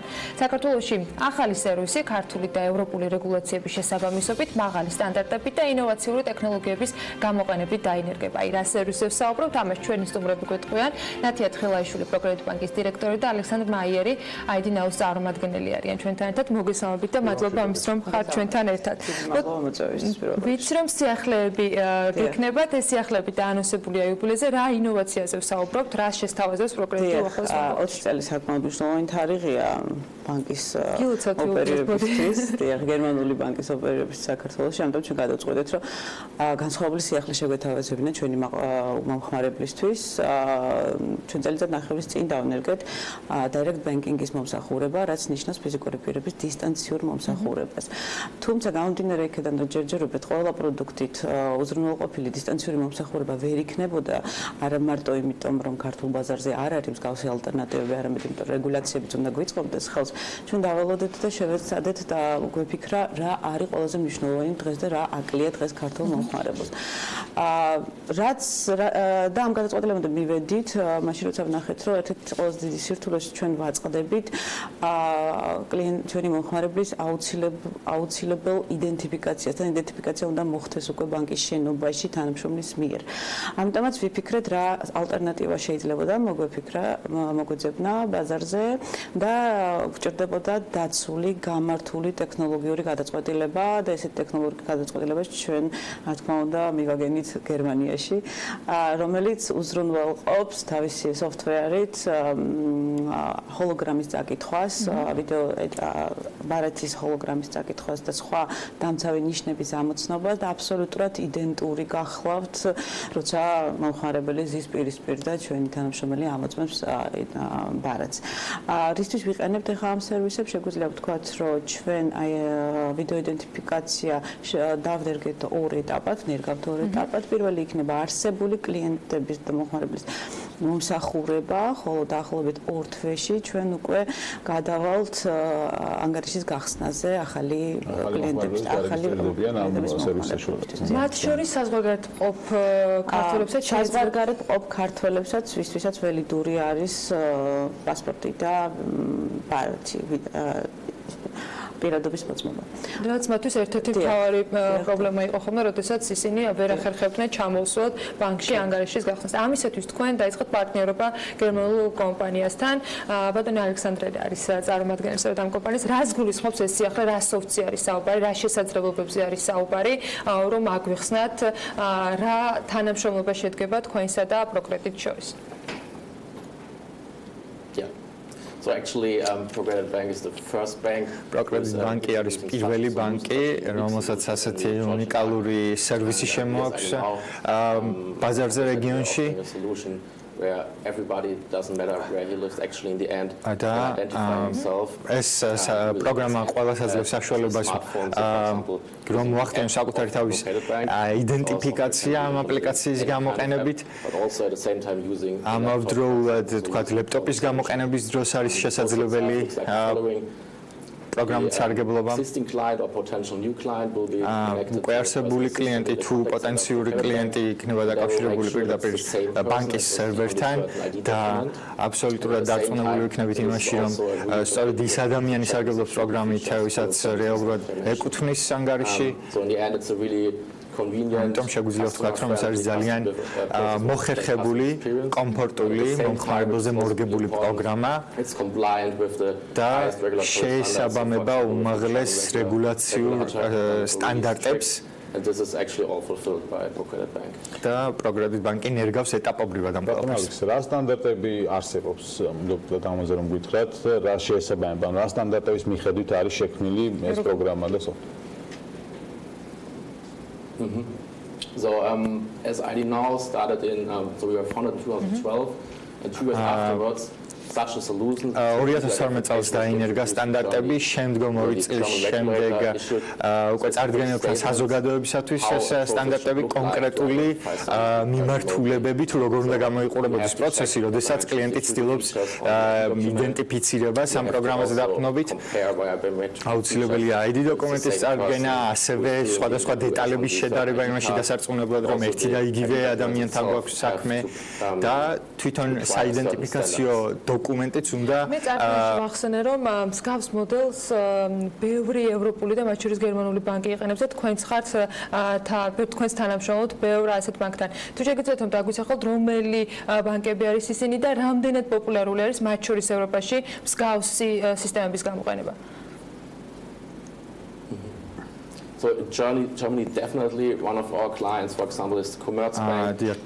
გერმანიაში ყავს არაერთი პროგრამა კომერციული ბანკი მაგალითად და სხვა არაერთი ბანკიც ისე როგორც გერმანიაში, გერმანიის საზღვრების გარეთაც, მაგალითად ლუქსემბურგში, ავსტრიაში ეს პროგრამები გამოიყენება იმისათვის, რომ ადამიანებმა ხელი მოაწერონ კონტრაქტს და გახსნან ანგარიში და ჩვენ შეგვიძლია უკვე ვნახოთ, რომ მომხმარებლები უფრო და უფრო მეტ სარგებელს იღებენ ამ პროგრამისაგან ბაზარზე, რადგან მათ აღარ უწევთ, რომ ეწვიონ ფილიალს ან სათავო ოფისს იმისათვის, რომ ეს მარტივი პროცედურა გაიარონ. კაპიტანი, საქართველოს საბანკო სისტემა ვერ ვიტყვით რომ ჩამორჩება, ძალიან განვითარებული არის, მათ შორის ელექტრონულ ნაწილში, თუმცა ეს არის სიახლე, რომელსაც პირველი პროგრესი შესთავაზებს მომხმარებელს. რამდენად არის მოთხოვნა და იმ წარსული გამოცდილებით, რაც უკვე არსებობდა, მათ შორის თქვენი მომხმარებლებისათვის ასეთი ფორმით ურთიერთობისა, რამდენად იყო რომ უშუალოდ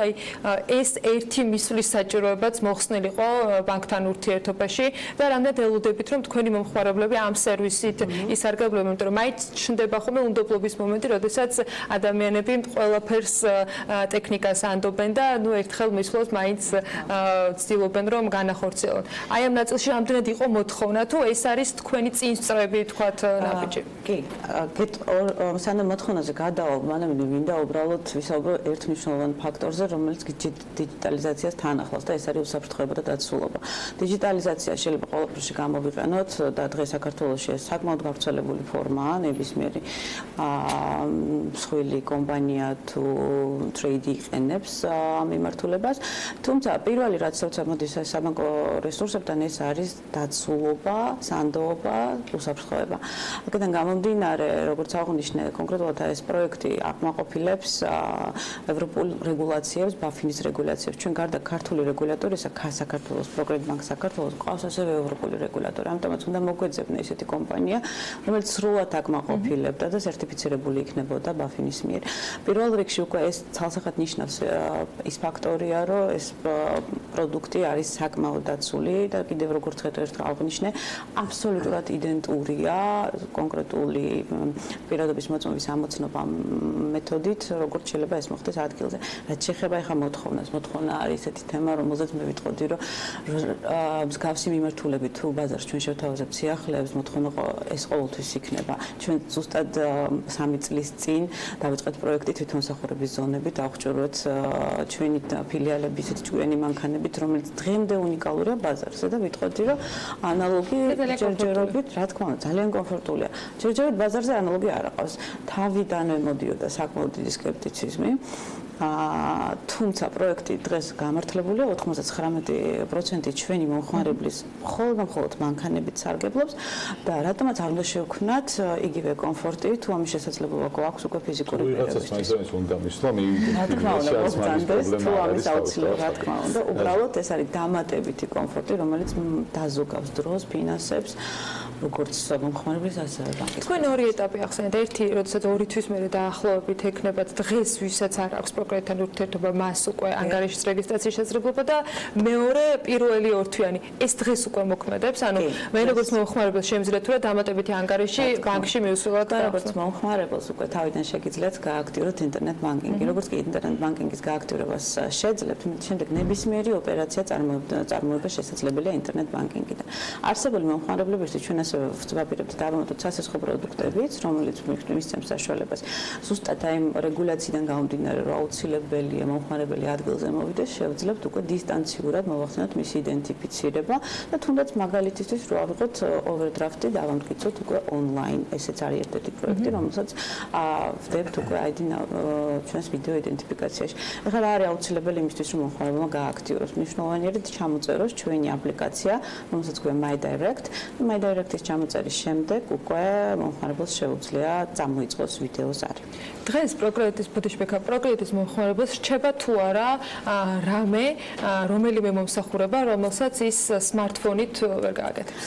ჯერჯერობით რჩება და ეს გახლავთ ბიზნეს სესხებით ცალსახად და ბიზნეს მომსახურება ცალსახად რჩება smartphone-ის გარეშე, იმიტომ რომ ეს სულ სხვა ტიპის კომუნიკაციას და ჩართულობას ადამიანურ რესურსს მოითხოვს და ჩვენ არ ვფიქრობთ ამ ნაწილის დიჯიტალიზაციას, იმიტომ რომ აქ ყოველთვის დარჩება აუცილებლობა თანამშრომლის და უშუალო კომუნიკაციის და ანალიზის.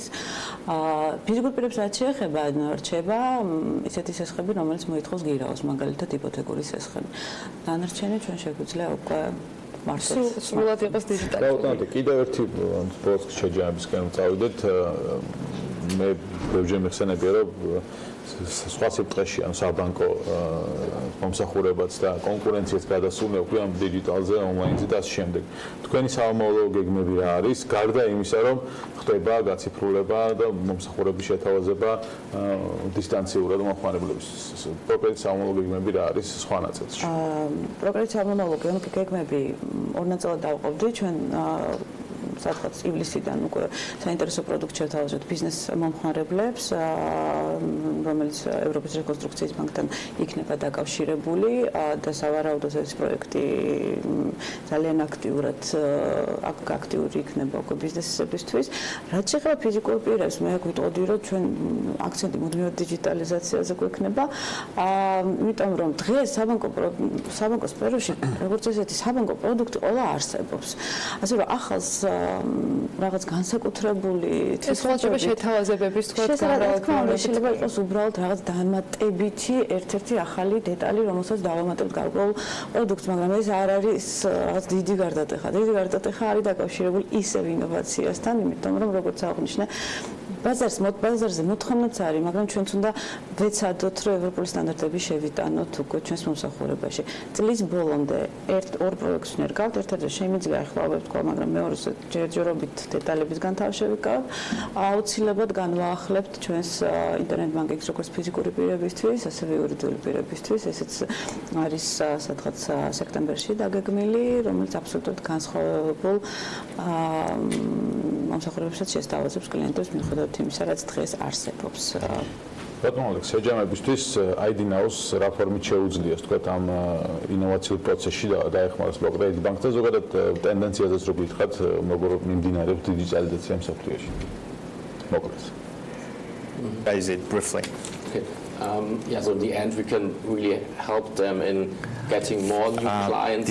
ID Now შეუძლია დაეხმაროს კრედიტ ბანკს ახალი კლიენტების მოპოვებაში, ეს იქნება ერთი ნაბიჯი გეგმისა ჩვენ ასევე როგორც კომპანია ვავითარებთ ახალ პროდუქტს, რომელიც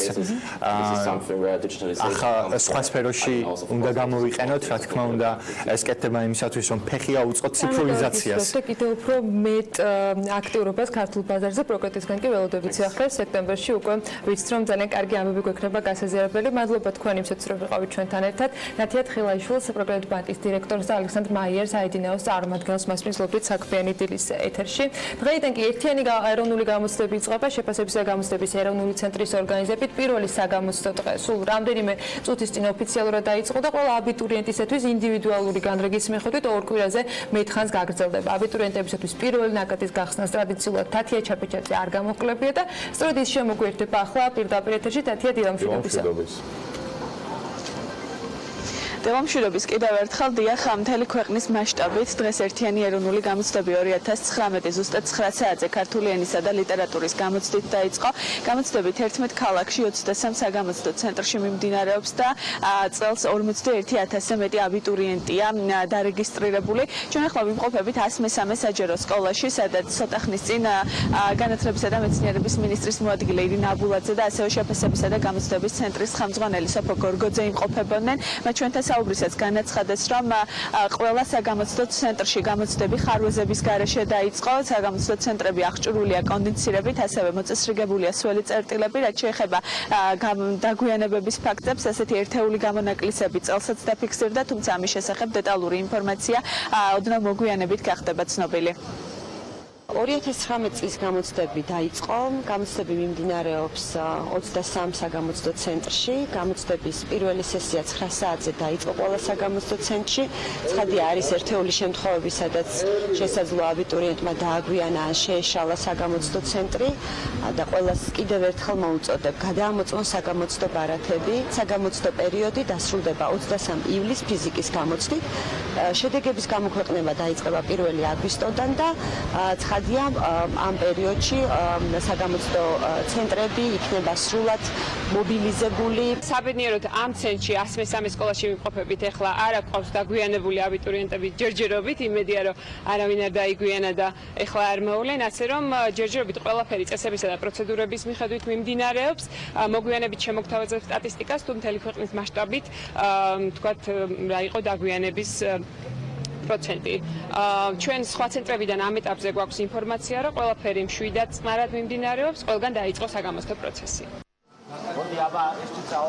ჩვენი ინფორმაციით ერთიანი ეროვნული გამოცდები ზუსტად ამ ფორმატით, ამ არჩევითი საგნებით არის ბოლო ჯერ და უკვე მომდევნო წლიდან ცვლილებები შევა არჩევით და სავალდებულო საგნებში, როგორც დღეს ირინა აბულაძემ ჩვენი შეკითხვის საპასუხოდ განაცხადა, კონსულტაციები და განხილვები ცვლილებებთან დაკავშირებით დაიწყება 2019 წლის გამოცდების დასრულების შემდეგ, დაახლოებით 1 თვეში და უფრო დეტალური ინფორმაცია თუ რა ცვლილებებს განიცდის, იქნება გახდება ცნობილი ოდნავ მოგვიანებით. სავარაუდოდ ეს იქნება კვლავ ცენტრალიზებული ფორმატში განსაკუთრებული ცვლილებების შეტანას არ გეგმავენ, თუმცა როგორც უკვე გითხარით, ცვლილებები შეეხება არჩევით და სავალდებულო საგნებს.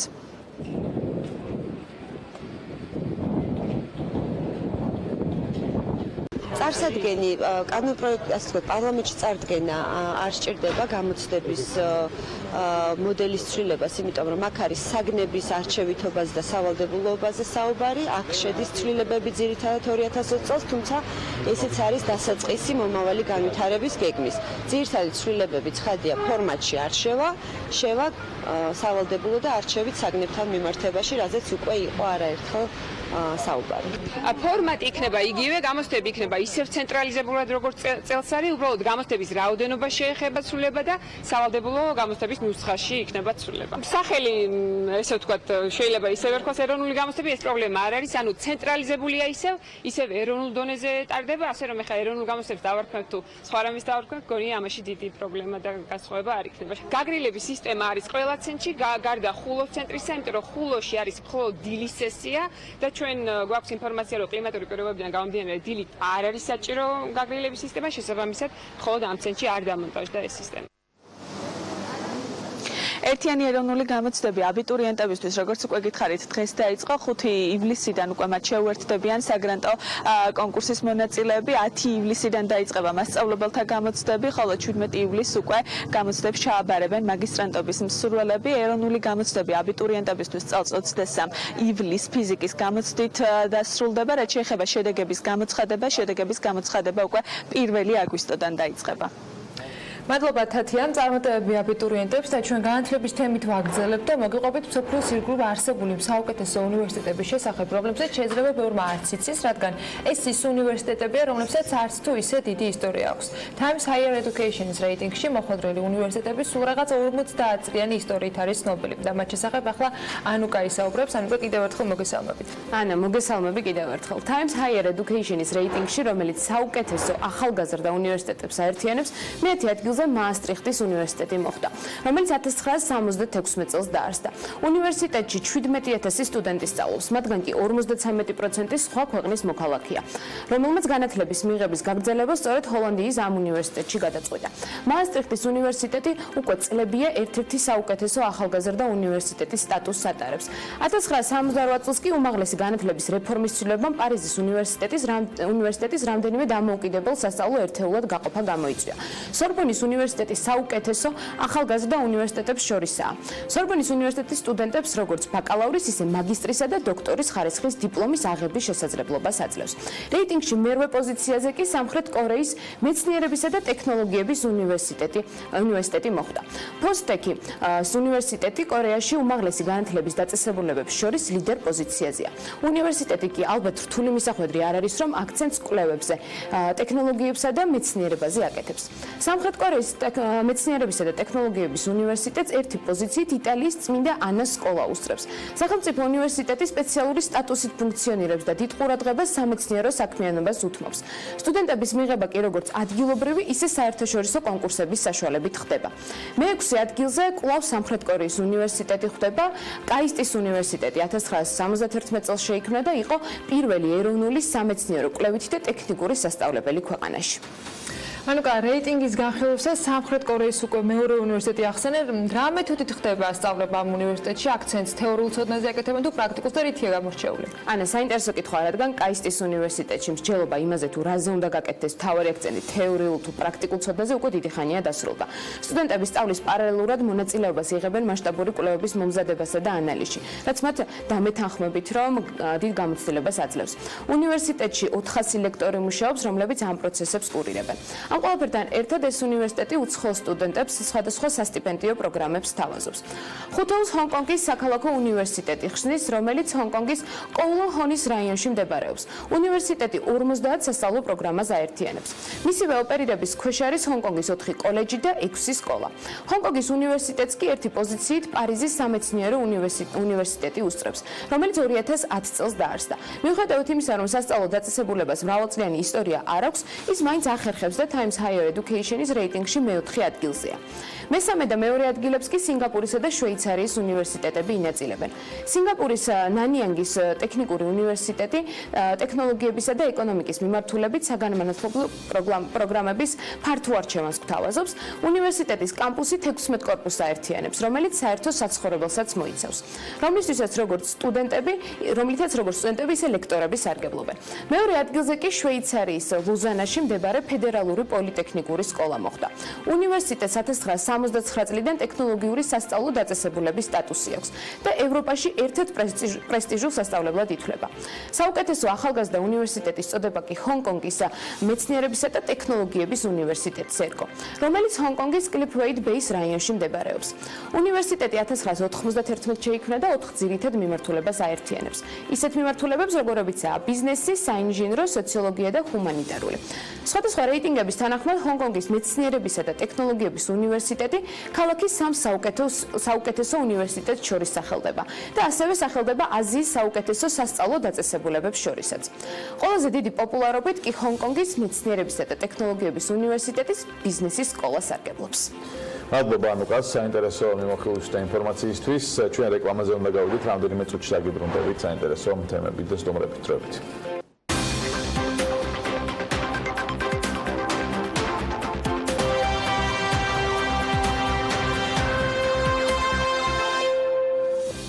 Universal Music Publishing Group-მა საქართველოში პირდაპირ წარმომადგენლობა გახსნა. ოფიციალური ნაწილი უკვე გავლილია. მსოფლიოს ერთ-ერთი უმსხვილესი მუსიკალური გამომცემლობის Universal Music Publishing Group-ის საქართველოში პირდაპირ წარმომადგენლობის პრეზენტაცია გამართული და ხელი მის საქართველოს საავტორო უფლებათა ასოციაციაში გაწევრიანების ხელშეკრულებაზე უკვე ხელმოწერილი. ეს კი იმას ნიშნავს, რომ საქართველოში Universal-ის პირდაპირ წარმომადგენელი ქართული კომპანია GMI Rights Management-ი გახდა. ეს საქართველოსთვის პირველი შემთხვევაა, როცა ასეთი წარმომადგენლობა იხსნება და განსაკუთრებით მნიშვნელოვანიც სწორედ ახლა იმ ფონზე, რაც რუსეთთან ურთიერთობის გავლენით ქვეყანაში ხდება. და მაინც რას ნიშნავს ოფიციალური წარმომადგენლობის გახსნა და რას მოიცავს შეთანხმება დეტალებს უკვე ჩვენი სტუმარი გვეტყვის. გიგა კობალაძეს ავტორ უფლებათა დაცვის ასოციაციის ხელმძღვანელი გვერდება პირდაპირ ეთერში. მშვიდობ მოგიგა, მადლობა გადაცემის შეძლებისთვის. იუნიორ საფთან ასე ვთქვათ ოფიციალურ წარმომადგენლობის გახსნაზე დავიწყოთ საუბარი. რას ნიშნავს ის რეალურად ჩვენთვის აქამდე როგორ ხდებოდა ამაზე მე ვსაუბრობ. შეიძლება ითქვას, რომ ეს მართლაც ისტორიული ფაქტია, ისტორიული მნიშვნელობის მოვლენაა, რადგან აქამდე ესეთი დიდი მუსიკალური გამომცემლობები, როგორც არის Universal, Sony, Warner და ასე შემდეგ, სამწუხაროდ საქართველოში პირდაპირ არ იყვნენ წარმოდგენილნი და ისინი საქართველოს ფარავდნენ რუსეთის წარმომადგენლობების თუ ოფისების მეშვეობით. ეს ბუნებრივია, გარდა იმისა, რომ იწევდა უხერხულობას, რადგან რუსეთიდან იფარებოდა, ეკონომიკური თვალსაზრისითაც არ იყო მომგებიანი მომხმარებლისთვის, რადგან მომხმარებელი, რომელიც ფულს იხდის მუსიკის გამოყენებაში, ამ შემთხვევაში მას უწევდა რუსეთის შუამავალი კომპანიების სასარგებლოდ ამ ფულის გადახდა და ეს ბუნებრივია, რომ ეს შუამავლობა აძვირებდა პროდუქტს. ამ შემთხვევაში მოხდა ის, რომ Universal-ი, რადგან საქართველო გახდა საინტერესო ბაზარი ამ მხრივ, Universal-მა გადაწყვიტა, რომ პირდაპირ შემოსულიყო, როგორც თქვენ ახსენეთ, GMI Rights Management არის ქართული კომპანია, რომელსაც პირდაპირ წარმომადგენლობის ხელშეკრულება გააფორმა და აქ უკვე ოფისი ფუნქციონირებს. ის გახდა ასოციაციის წევრი, ჩვენი ასოციაციის წევრი და საქართველოში ამ გამომცემლობის Universal-ის კატალოგის და ლიცენზირების დროს ფული, გადახდილი ჰონორარი პირდაპირ არა შუამავლების მეშვეობით, არამედ პირდაპირ გადაირიცხება. გარდა ფინანსებისა, და თქვათ იმ გაძვირებისა, რომელიც ხდებოდა შუამავალი კომპანიების მიერ, რა ბენეფიტი აქვს კიდე უნივერსალის წარმომადგენლობის გახსნას, იმიტომ რომ ანუ არის სხვა მუსიკალური კომპანიები ინდუსტრიაში, რომლებიც შემოყვანათ და წარმომადგენლობის გახსნას გვინდა, თქვა საქართველოში, იმიჯისთვის არის თუ არა ეს? იცით რა, პირველი აი იმ ფონზე, რაც თქვენ ახსენეთ, რაც დღეს არის, ხო, საავტორო უფლებებში, როდესაც რუსული გავლენა ძალიან გაძლიერებულია და რუსეთი ცდილობს, რომ მთლიანად მოიპოვოს ეს გავლენა, ეს არის დიდი გარღვევა პირდაპირ ვთქვათ, იმიტომ რომ ეს პირდაპირ ეწინააღმდეგება რუსულ ინტერესს, პირდაპირ ასე ვთქვათ, წინაღუდგა ამას და ეს ფაქტი ბუნებრივია, რომ იქნება ჩემი აზრით მაგალითის მიმცემი სხვა დიდი მოთამაშეებისთვის, სოფლიო დონის მოთამაშეებისთვის, რომ მათაც იგივენაირად აქ წარმომადგენლობები გახსნან. და ეს ბაზარს გაამჯობესებს, ბუნებრივია, ჩვენ არ გვინდა რომ ვიფარებოდეთ რუსეთიდან, ჩვენ არ გვინდა რომ მოლაპარაკებებს ვაწარმოებდეთ რუსეთის შუამავალ კომპანიებთან, მათთან ვათანხმებდეთ პირობებს, მათთან ვათანხმებდეთ გამოყენების ჰონორარის ოდენობას, ვადას, ასე შემდეგ და ეს ბუნებრივია, რომ არის მომგებიანი ორივე მხარისთვის. თქვენ თქვით, რომ გახდა საინტერესო. ნუ საქართველოში რო თქვათ, ახლა დიდად მოსახლეობის რაოდენობა გაიზარდა, მუსიკის სტუდენტთა რაოდენობაში იყო განსაკუთრებით. ეს გამოიწვია იმან, რომ მოწესრიგდა ბაზარი. ორი მნიშვნელოვანი ფაქტორი შეგვიძლია გამოვყოთ. პირველი ის, რომ კულტურა ჩამოყალიბდა იმის, რომ საავტორო უფლებების გამოყენება უნდა მოხდეს კანონის დაცვით და მაშინ უნდა გადავიხადოთ დადგენილი ჰონორარი და მეორე დოვლათი შეიქმნა. ანუ ეკონომიკური მაჩვენებელი გაიზარდა, რომ საქართველოში რაც ამ კუთხით საავტორო უფლებების გამოყენების კუთხით და მუსიკალური ნაწარმოებების გამოყენების კუთხით გროვდებოდა, რამდენჯერმე 10-ჯერ, 15-ჯერ მეტი დოვლათია, ეხლა რაც ბუნებრივია, რომ საინტერესოებას ზრდის და მიმზიდველობას ზრდის, ხო, ბაზრის ეკონომიკური თვალსაზრისით, ანუ საქართველო არის უკვე ის ქვეყანა, სადაც არის მზაობა იმისა, რომ ისევე როგორც ეს ხდება დასავლეთ ევროპის ქვეყნებში და ცივილიზებულ სოფლიოში. 45 ქვეყანა იყო, 47 ქვეყანა ვართ, 45 ოფისია. და ზრდის ეს საინტერესობას, მიმზიდველობას იმისას, რომ საქართველოში არსებობს უკვე სიტუაცია ისეთი, როდესაც არის მზაობა, რომ ისევე როგორც ცივილიზებულ სამყაროში დასავლეთ ევროპის ქვეყნებში, აქაც მოხდეს ზუსტად იგივენაირად ამ უფლებების დაცვა, ამ მუსიკის გამოყენება, ჰონორარის გადახდა და ასე შემდეგ. იმ ფონზე, როდესაც თქვენი წინასწარმოებისას საუბრობდით მცდელობაზე, მათ შორის რუსული კომპანიების მხრიდან საქართველოს ბაზარზე შემოსვლის, რომელიც არალეგალურ საქმიანობასთან დაკავშირებით აკეთებდნენ განაცხადს და ეს რო ვთქვათ, რომ დასრულებული ამბავი არის, თქვა და არ არის დასრულებული, მაგრამ მე მგონი ინფორმირება რაღაც დონეზე მაინც მოხდა. ინფორმირება მოხდა. რას ნიშნავს ეს ხელშეკრულება ამ კონტექსტში და სად ვართ დღეს იმ კომპანიების თქვათ აქტიურობის ნაწილში, რომლებიც ცდილობენ საქართველოს ბაზარზე არასწორი ინფორმირების თქვათ ხარჯზე შემოიტანონ ისევ არეულობა ამ მოწესრიგებულ სივრცეში. გამომდინარე იქიდან, რომ ეს ასე მხოლოდ საინფორმაციო კამპანიებით, მხოლოდ ინფორმაციის გავრცელებით არ შემოიფარგლა და ანუ არ შეჩერდა, ჩვენ იძულებული გავხდით და მივმართეთ სასამართლოს.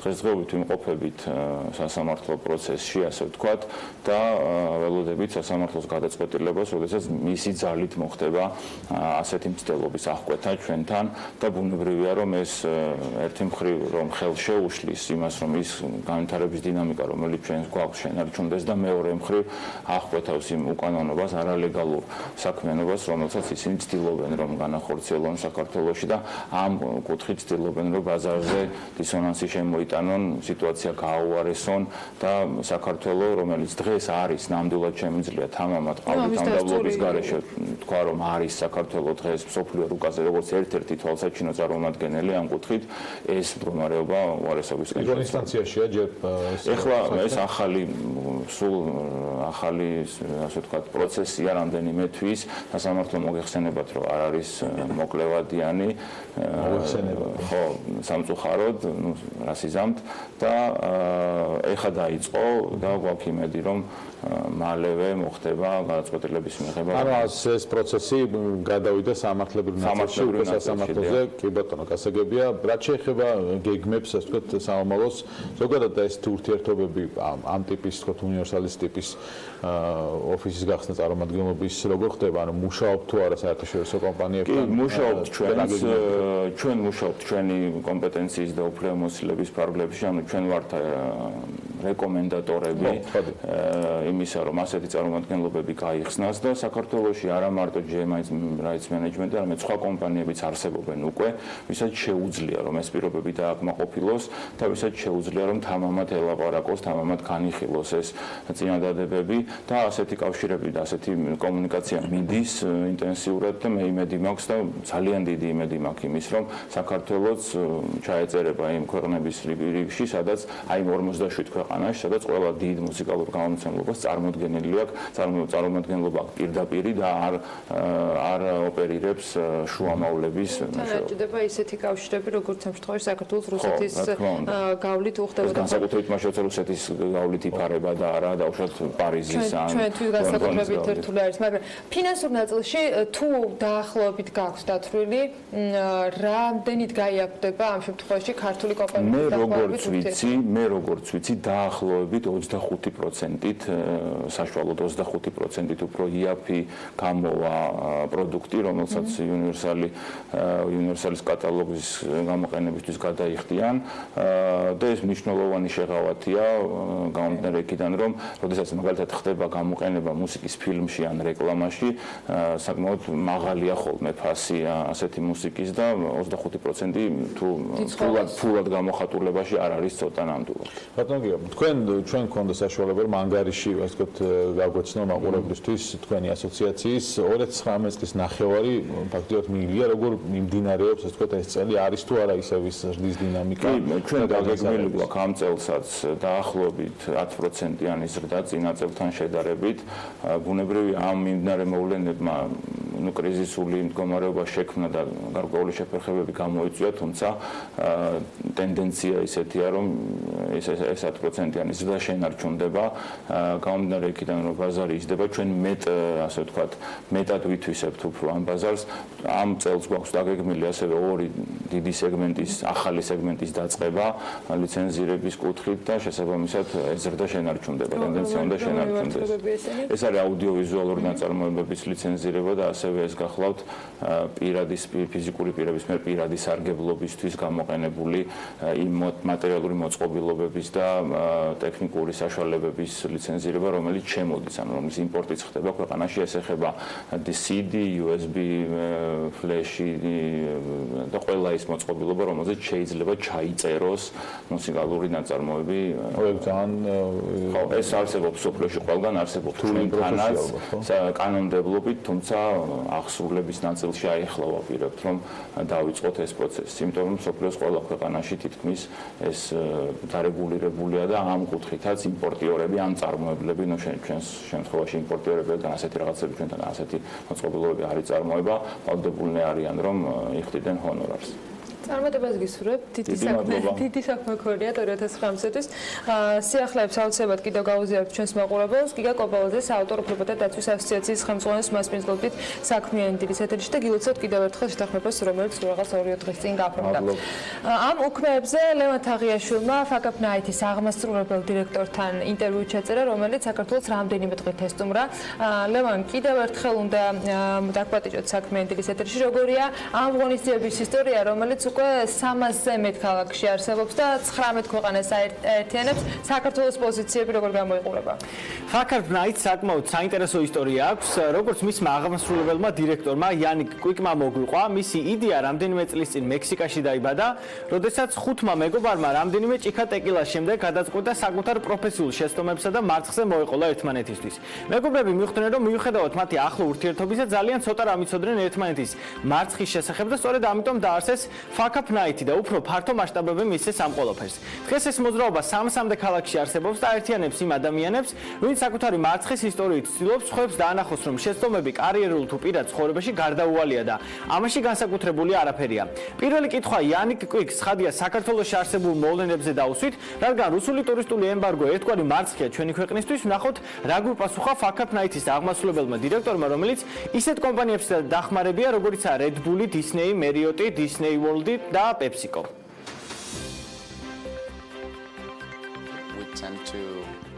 ყოველთვის, როდესაც გვაქვს კრიზისი, გვაქვს შესაძლებლობაც. მე ვხვდები, რომ რუსი ტურისტებისთვის თქვენს ქვეყანაში შემოსვლის აკრძალვა საქართველოს ეკონომიკისთვის დამაზიანებელი იქნება. მაგრამ უნდა გაითვალისწინოთ, რომ არ აქვს მნიშვნელობა იმას, თუ რა ძალისხმევით ეცდები მარცხისაგან თავის არიდებას. ის გარდაუვალია. ამიტომ თუ გეგმა A არ იმუშავებს, აუცილებლად სათადარიგო გამოსავალზე უნდა იფიქროთ. უნდა გახდეთ უფრო კრეატიულები, განაგრძოთ იმის კარგად კეთება, რასაც ახლა აკეთებთ. რამდენიმე დღის განმავლობაში მე დავწმუნდი, რომ საქართველო ძალიან სტუმართმოყვარე ქვეყანაა და სწორედ ამიტომ ტურიზმი თითქმის 20%-ით იზრდება ბოლო 5-7 წელია. ეს ნიშნავს, რომ ძალიან ბევრ დეტალს სწორად ითვალისწინებთ. თქვენ უბრალოდ უნდა განაგრძოთ ამის კეთება. საბოლოო ჯამში ეს აუცილებლად დაგიფასდებათ რუსი თუ სხვა ქვეყნის ტურისტების სახით. იანიკთან ვისაუბრეთ მარცხის მნიშვნელობაზე და მის როლზე კარიერაში. მან საკუთარი შეცდომების შესახებაც გაგვიზიარა გამოცდილება, როგორც Fuck-up Night-ის ერთ-ერთი დაფუძნებელი და აღმასრულებელი დირექტორი ამბობს, ნაკლებად უნდა ვიფიქროთ იმაზე, თუ რას ფიქრობენ სხვა ადამიანები ჩვენზე. უნდა გავთავისუფლდეთ სხვადასხვა სოციალური სტიგმისგან და საზოგადოებაში თამამად მოვუყვეთ მარცხის შესახებ. როგორც წესი, ადამიანები მალავენ საკუთარ მარცხს. არ აქვს მნიშვნელობა თუ როგორ ეცდები მისგან თავის არიდებას, ის გარდაუვალია. სწორედ ამიტომ მნიშვნელოვანია არა ის თუ როგორ აირიდებ შეცდომას, არამედ როგორ გაუმკლავდები. რა იქნება შენი რეაქცია? მნიშვნელოვანია ვიცოდეთ ჩვენი მარცხის მიზეზი. უნდა შეგვეძლოს სიტუაციის გაანალიზება. თუ რაღაცის კეთება მართლა გსურთ, არ მიაქციოთ ყურადღება თუ 5-ჯერ ან 10-ჯერ დამარცხდებით. მნიშვნელოვანია იპოვოთ საკუთარი თავი. ხშირად ადამიანებს წარმატების შესახებ ძალიან განსხვავებული წარმოდგენები აქვთ. ბედნიერებას ისინი სხვაგან ეძებენ და სხვაგან პოულობენ. იმუშაო დღეში 19 საათის განმავლობაში იმაზე, რაც არ მოგწონს და არ გავსებს, არასწორია. უნდა მივყვეთ იმას, რაც უბრალოდ გაბედნიერებთ. საკმაოდ საინტერესო გზავნილი გადასცა მან ქართველ ახალგაზრდებს, რომლებიც ახლა იწყებენ კარიერას და ცდილობენ იპოვონ საკუთარი თავი. ის ასევე სტარტაპების თემასაც შეეხო და საკმაოდ საინტერესო რამ გითხრა, მისი თქმით, თანამედროვე სტარტაპების თითქმის 90% ერთ წელზე მეც ვერ ინარჩუნებს სიცოცხლეს. ის თუ რა არის ამის მთავარი მიზეზი, იანიკი თავად გვეტყვის. ნუ შეგეშინდებათ ექსპერიმენტებისა და მარცხის. სავარაუდოდ გექნებათ დიდი იმედგაცრუება სხვა ადამიანებისგან, საკუთარი თავისგანაც, მაგრამ არ მისცეთ ამ ყველაფერს დანებების საშუალება. Fuck-up Night-ის ღონისძიებაზე ჩვენ აუდიტორიას შესანიშნავ ისტორიებს ვუყვებით. იმ ადამიანების შესახებ, რომლებსაც უდიდესი მარცხი აქვთ განცდილი, მაგრამ მაინც ძლიერები არიან. ზოგიერთი გაკოტრდა, ზოგმა ვერ შეძლო ოჯახის შენარჩუნება. ასეთი შემთხვევები ხშირად ხდება პროფესიულ თუ პირად ცხოვრებაში. ამან არ უნდა დაგამოხრუჭოს. შენი ოცნებებისთვის ყველაფრის მიუხედავად უნდა იბრძოლო. უბრალოდ უნდა დაისახო მიზანი, იცოდეს საით მიდიხარ და როგორ მიაღწევ ამ ყველაფერს. სტარტაპების დაახლოებით 90% ერთ წელზე მეც ვერ ცოცხლობს. ეს იმიტომ, რომ ფულის მენეჯმენტი ხშირად არასწორად ხდება. როდესაც ბიზნესი იწყებს ადამიანი ის ძალიან პოზიტიური და აღტაცებულია. სურს ყველაფერი საუკეთესო ჰქონდეს და არ უნდა ნულიდან დაწყება. ამიტომ ხშირია შემთხვევა, როდესაც ადამიანები უბრალოდ კოტრდებიან და მათი ბიზნეს საქმიანობაც იქვე მთავრდება. და ბოლოს ის მოგვიყვა საკუთარ შთაბეჭდილებებზე და იმ ღონისძიებებზე, რომელიც ბოლო პერიოდის განმავლობაში გაიმართა ფაქაფ-ნაიცის ფარგლებში საქართველოში, კერძოდ თბილისში. ცხადია, მეც უამრავი მარცხი მაქვს განცდილი. მაგალითად, რამდენიმე წლის წინ ონლაინ ბუკინგის კომპანია დავაფუძნე ჩარტერული რეისებისთვის. თუმცა ამ პერიოდში ცხოვრებაში ძალიან რთული ეკონომიკური და პირადი პრობლემები მქონდა. ვეღარ ვახერხებდი მასში დროისა და რესურსების ინვესტირებას. კომპანია ახლაც არსებობს, რომელსაც ჩემი პარტნიორი მართავს, თუმცა ჩემს გარეშე. მსგავსი ისტორია ნებისმიერი ჩვენგანის ცხოვრებაში მომხდარა. ყველას საკუთარი ბიზნეს თუ პროფესიული მარცხი გვაქვს განცდილი. სწორედ ეს ამბები მოუყევით ადამიანებს თბილისში რამდენიმე თვის განმავლობაში. ეს ძალიან გულწრფელი და დასაფასებელი ნაბიჯია, როდესაც ადამიანი გიყვება საკუთარი მარცხის შესახებ. ვფიქრობ, რაღაც კუთხით სირცხვილიც კია თუ მათ არ შეუერთდები და თავს მოაჩვენებ თითქოს ყველაფერი კარგადაა. ყველამ უნდა მოიხსნათ ყალბი სუპერპროფესიონალების ნიღაბი. ეს ძალიან კარგი საზოგადოების შეკრების ადგილია და აქ ადამიანები ერთმანეთთან ბევრ საერთოს პოულობენ. რაც შეეხება თავად ღონისძიების ჩატარების სტილს, TED Talk-ი ალბათ ყველასათვის ნაცნობი პლატფორმაა და სწორედ ამ ფორმატში წარმატებული ადამიანი უზიარებს აუდიტორიას საკუთარი შეცდომების შესახებ. YouTube-ზე მისი ძალიან ბევრი მაგალითია განთავსებული და თავისუფალ დროს შეგიძლიათ თვით განვითარებას მიჰყოთ ხელი. მადლობა ლევან საინტერესო ინტერვიუსთვის და მისი გაზიარებისათვის, საქმიანი დილის მაყურებლებისათვის. ჩვენ ახლა წინ გრძელვადიანი ამედის პროგნოზი გველდება, მცირე სარეკლამო პაუზა და რამდენიმე წუთში გიბრუნდებით.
დღეს მიწაზე მყარად მდგარი საქმიანობისათვის განსაკუთრებულად საინტერესო ეთერის ფინალი გველოდება. HR Hub-ის შემქმნელები კვლავ საქმიან ეთერში არიან და დანარჩენს თავად მოგყვებიან ani დილამშვიდობისა. დილამშვიდობისა, ანა.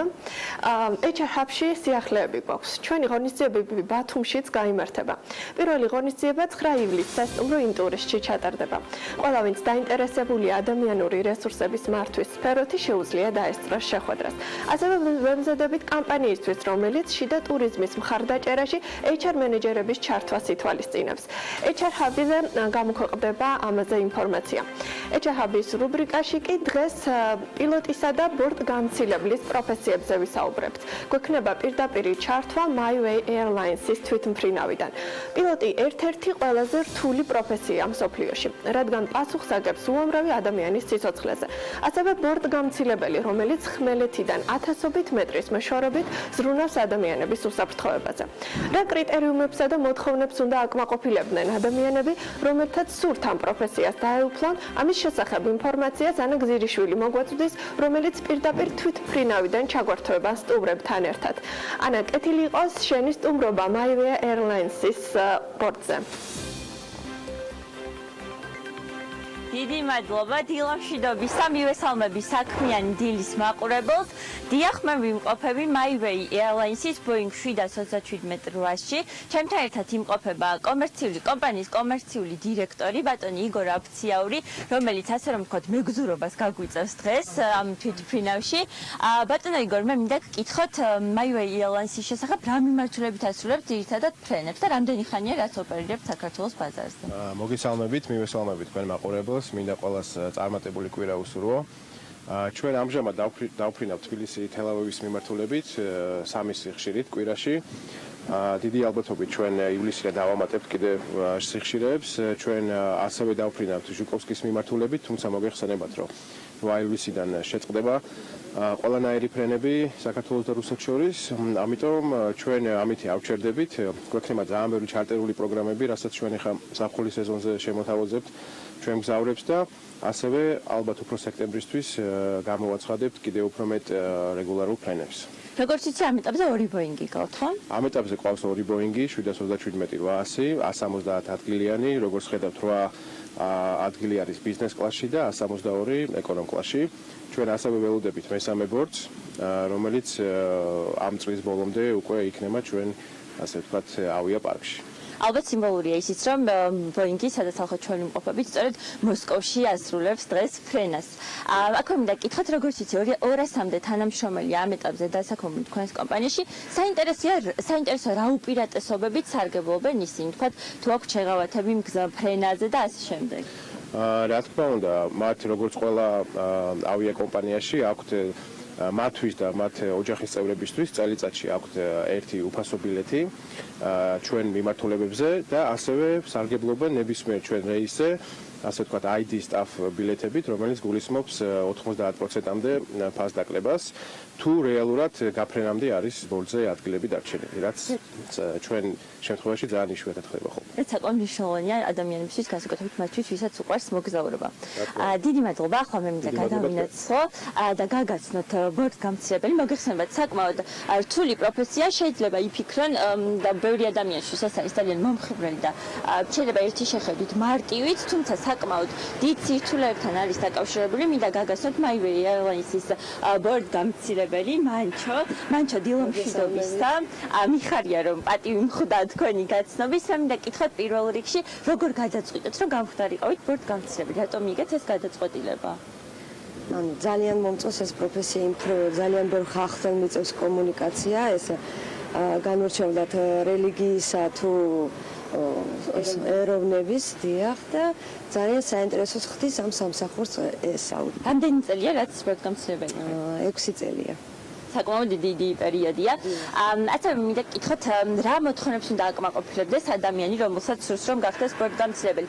ეს ის პროფესია, რომელზეც თქვათ, მხოლოდ სურვილი არ არის მთავარი, იმიტომ რომ როგორც იცი, აქ არის სიმაღლის შეზღუდვა, აუცილებლად უნდა იცოდეს სურვა და ასე შემდეგ. ეს კრიტერიუმები რა ჩამოგვითვალოთ?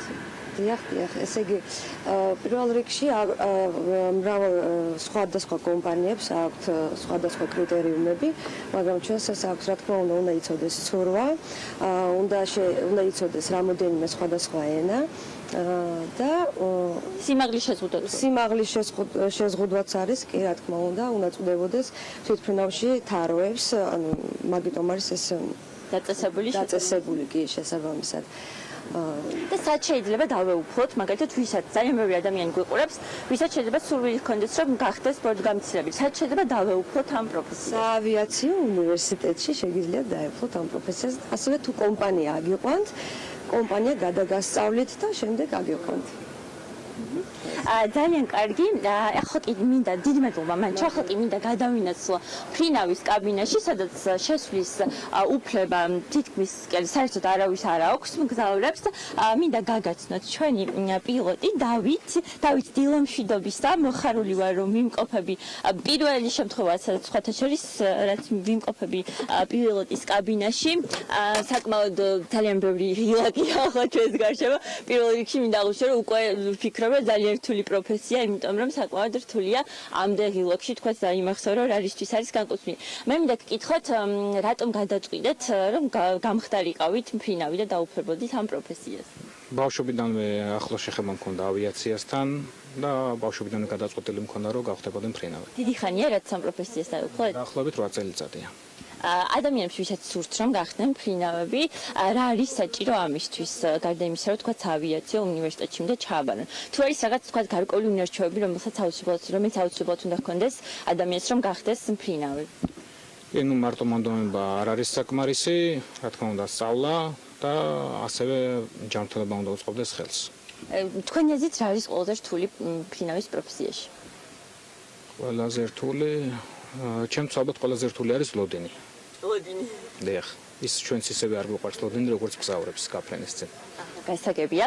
აქვე მინდა ვისარგებლო შემთხვევით ძალიან ბევრი ადამიანს ეშინია ტურბულენტური ზონის და მინდა გკითხოთ ტურბულენტობის შესახებ რომ გითხრათ ამდენიმე სიტყვით, ზოგადად რა უწყობს ხელს ტურბულენტობის წარმოქმნას და თუ იცით ხოლმე წინასწარ და თუ შეგიძლიათ თქვათ აირიდოთ თავიდან აღნიშნულ ზონაში ფრენა. კი, წინასწარ ძირითად შემთხვევაში ვიცით, როდის ველოდოთ ტურბულენტობას, ფრენის წინ ჩვენ ვეცნობით ამინს მარშრუტზე. და ვცდილობ თავი ავარიდოთ მაგალითად აღრობელში ფრენას, ასევე ვუსმენთ სხვა თვითმფრინავებს გარკვეულ სიმაღლეებზე, შეიძლება ვიღაცამ გადმოსცეს, რომ ტურბულენტური ზონაა და ავარიდებთ თავს ამ სიმაღლეზე ფრენას. ასევე მგზავრებს ვაფრთხილებთ, რომ ყოველთვის შეიკრან ღვედი ფრენის ნებისმიერ ეტაპზე, რათა თავიდან აიცილონ რაიმე არაკომფორტული ფრენა და თუ გქონიათ შემთხვევა, ჩაგეკითხებოდით რაღაც კრიტიკული საავარიანის ტიპი ფრენა. ასეთი კრიტიკული შემთხვევა არ ქონია. ძალიან მნიშვნელოვანია. საკმაოდ მნიშვნელოვანია. აქვე მინდა გკითხოთ, ყოველთვის მაინტერესებდა, თუ ესმით ფრინავებს აპლოდისმენტების ხმა, რომელსაც მგზავრები უკრავენ, ასე რომ ვთქვათ, დაჯდომით თვითმფრინავის დაფრენის დროს. კი, რა თქმა უნდა. რამდენად მნიშვნელოვანია თქვენთვის პილოტისთვის თქვა ამ ხრივ მადლიერების გამოხატვა? კი, გვესმის რა თქმა უნდა, აპლოდისმენტების ხმა და ძალიან მოხარულები ვართ, რომ ჩვენი სამსახურით მგზავრები კარგად გრძნობენ თავს. ძალიან დიდი მადლობა. მოკლედ, როგორც მოისმინეთ, საკმაოდ რთული პროფესიების შესახებ ვისაუბრეთ. მე მინდა რომ ჩვენს ბორტის წევრებს ვუსურვოთ მშვიდობიანი მგზავრობა და ამ მგზავრებს კი ვუთხრა რომ აუცილებლად გაითვალისწინონ განსაკუთრებით ბორტგამცილებლის რჩევები, რადგან ისინი თქვენს უსაფრთხოებაზე ზრუნავენ. მადლობა ანა, მართლა ძალიან რთული და საინტერესო პროფესიებია. ჩვენ სტუმრებს მშვიდობიან ფრენებს ვუსურვებ. ეჩაჰაბის დღევანდელი რუბრიკა კი ამით დასრულებულია. მადლობა რომ გვიყურებთ და რუბრიკისადმი ასეთი მაღალი ინტერესია. წარმატებულ და მშვიდობიან სამუშაო კვირას გისურვებთ. და მშვიდობიან გაფრენას იმ მიზნებისაკენ, რომელიც საქმიან ადამიანებს აქვთ. ხოლმე მადლობა ანა ნავდარაშვილს და ანი გზირიშვილს საინტერესო ჩართვისათვის. ჩვენ ამით უნდა დაგემშვიდობოთ მათთან ერთად. დღევანდელი საქმიანი დილა ამით სრულდება. წინ საქმის კურსის ეთერები გელოდებათ, რა თქმა უნდა, BMG-ის სიახლეები მუდმივად განახლებადა რეჟიმში. ხვალ დილით კი ისევ 8-ზე შეხვდებით ერთმანეთს და პირველზე დროებით.